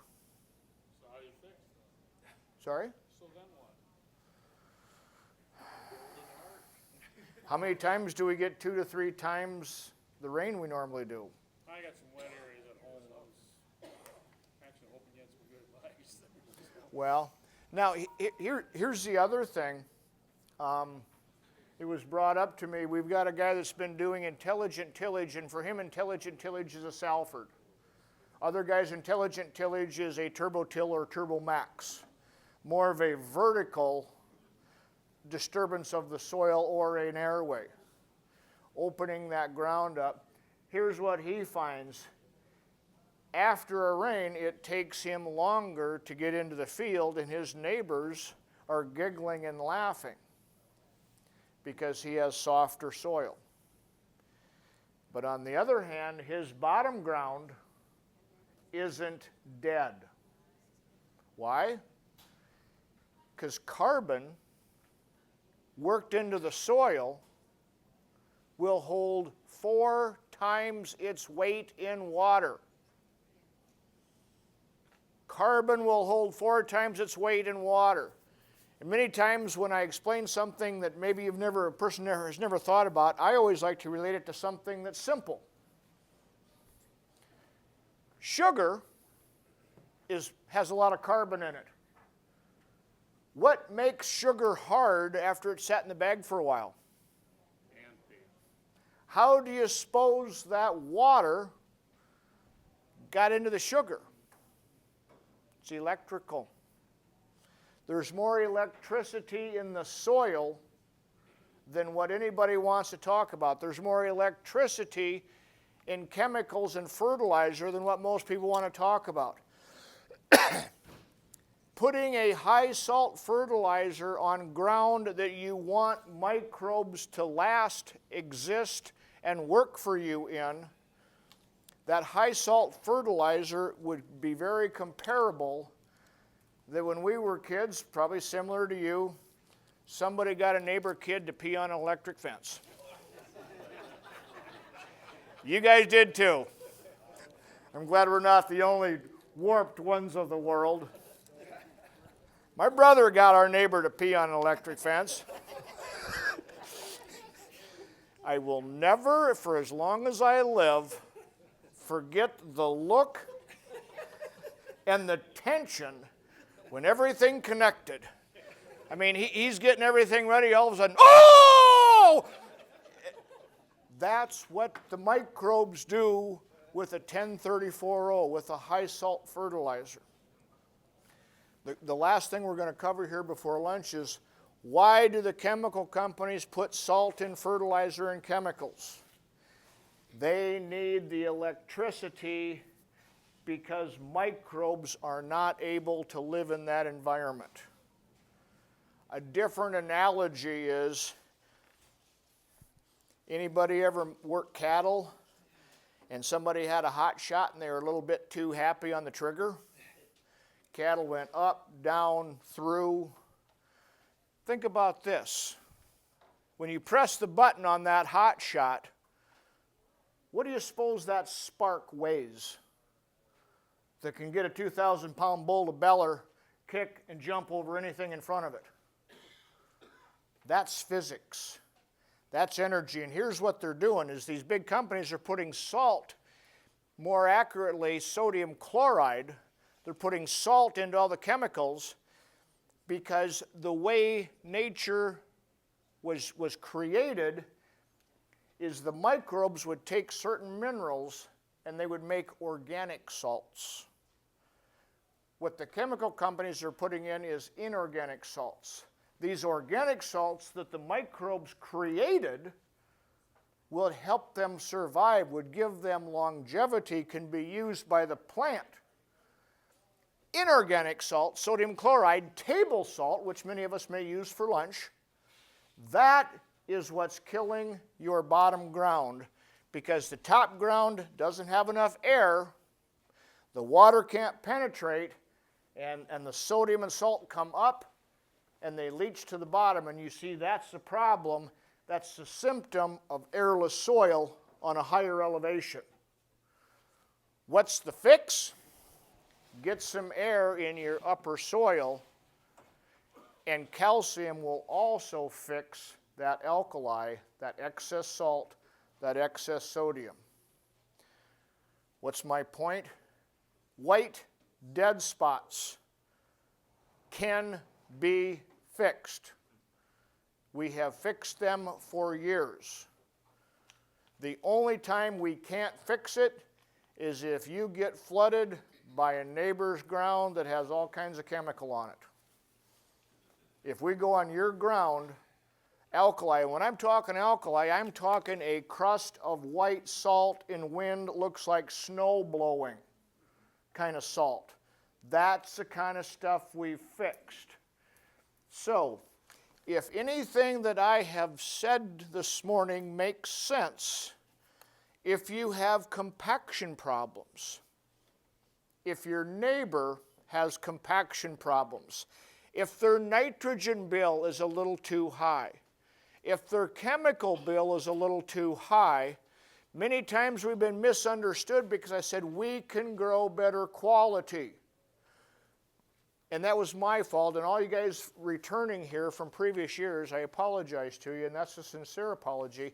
I didn't explain myself well enough. When I say better quality, I really mean healthier plant, better test weight, less problems, less diseases, less kilocides need to be used. With that, what we have done is if you're using chemical, we get it. But for many years, we would tell people to put a pound of sugar with their chemical. Quite a few years ago, I was out west, and one guy came in and goes, yeah, this is all good and fine, but he says, we farm 33,000 acres, and we don't have time for all that. He says, give me one thing I can do, and I can see that you're not completely full of bull butter. And I said, any chemical, fungicide, herbicide, insecticide, pesticide, put a pound of sugar with it. You will see a better kill. You will see less crop stress. He goes, why is that? I said, put the sugar with it, call me when you see. And I said, and I know what the first question you're going to ask when you call.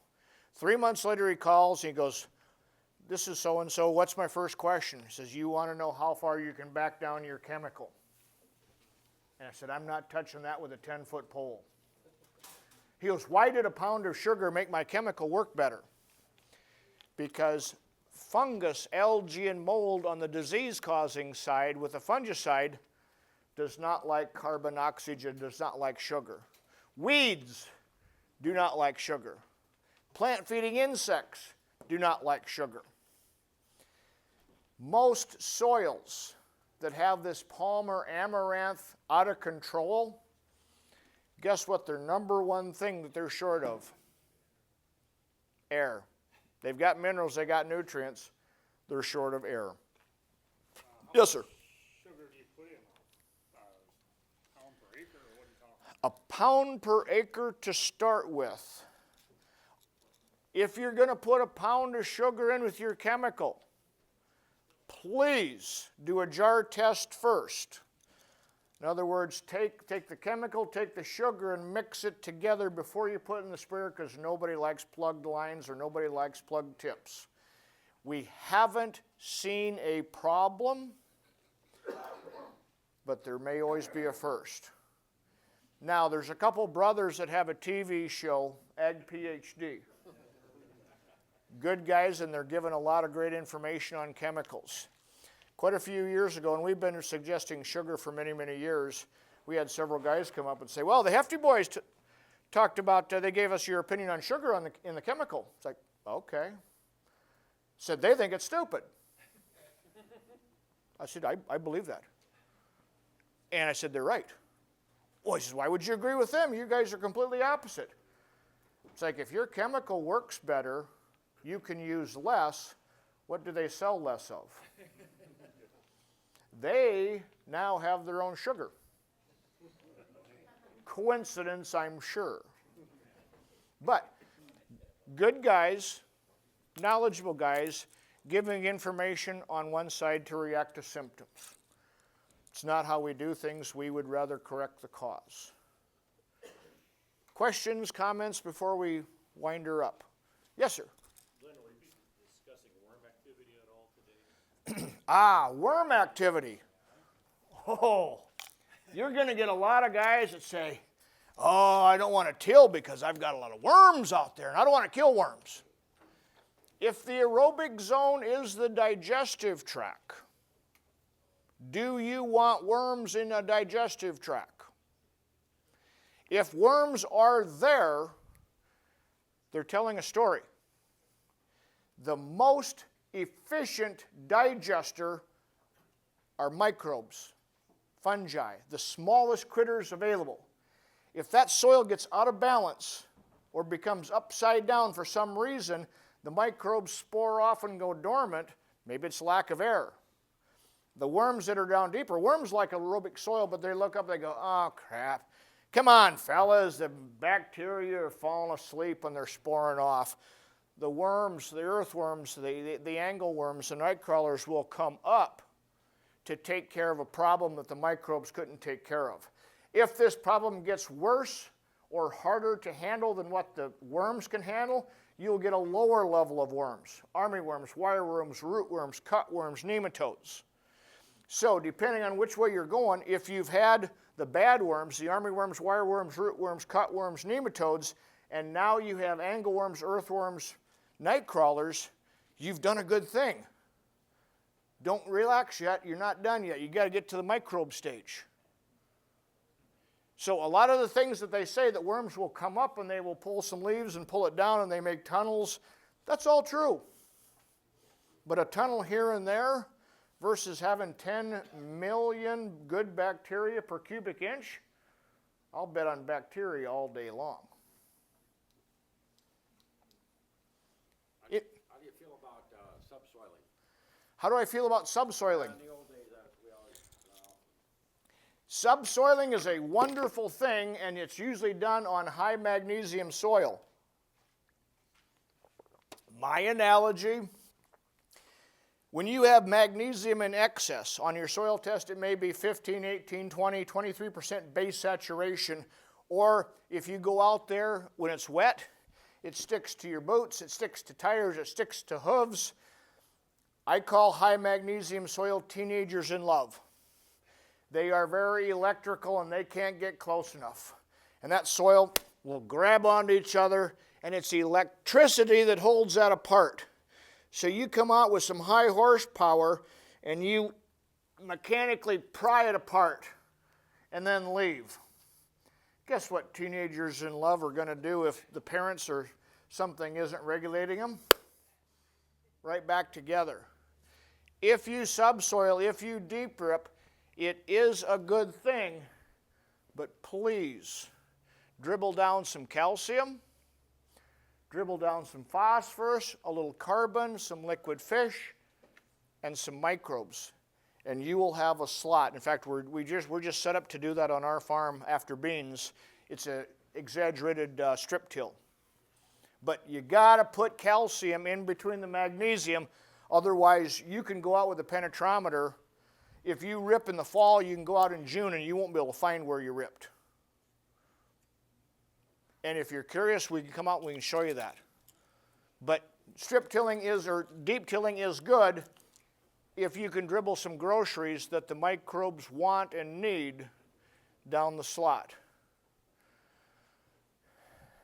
Kinda, yeah? Do the groceries need to be dry or liquid on the seed, or either one? Does the calcium need to be dry or liquid on the seed?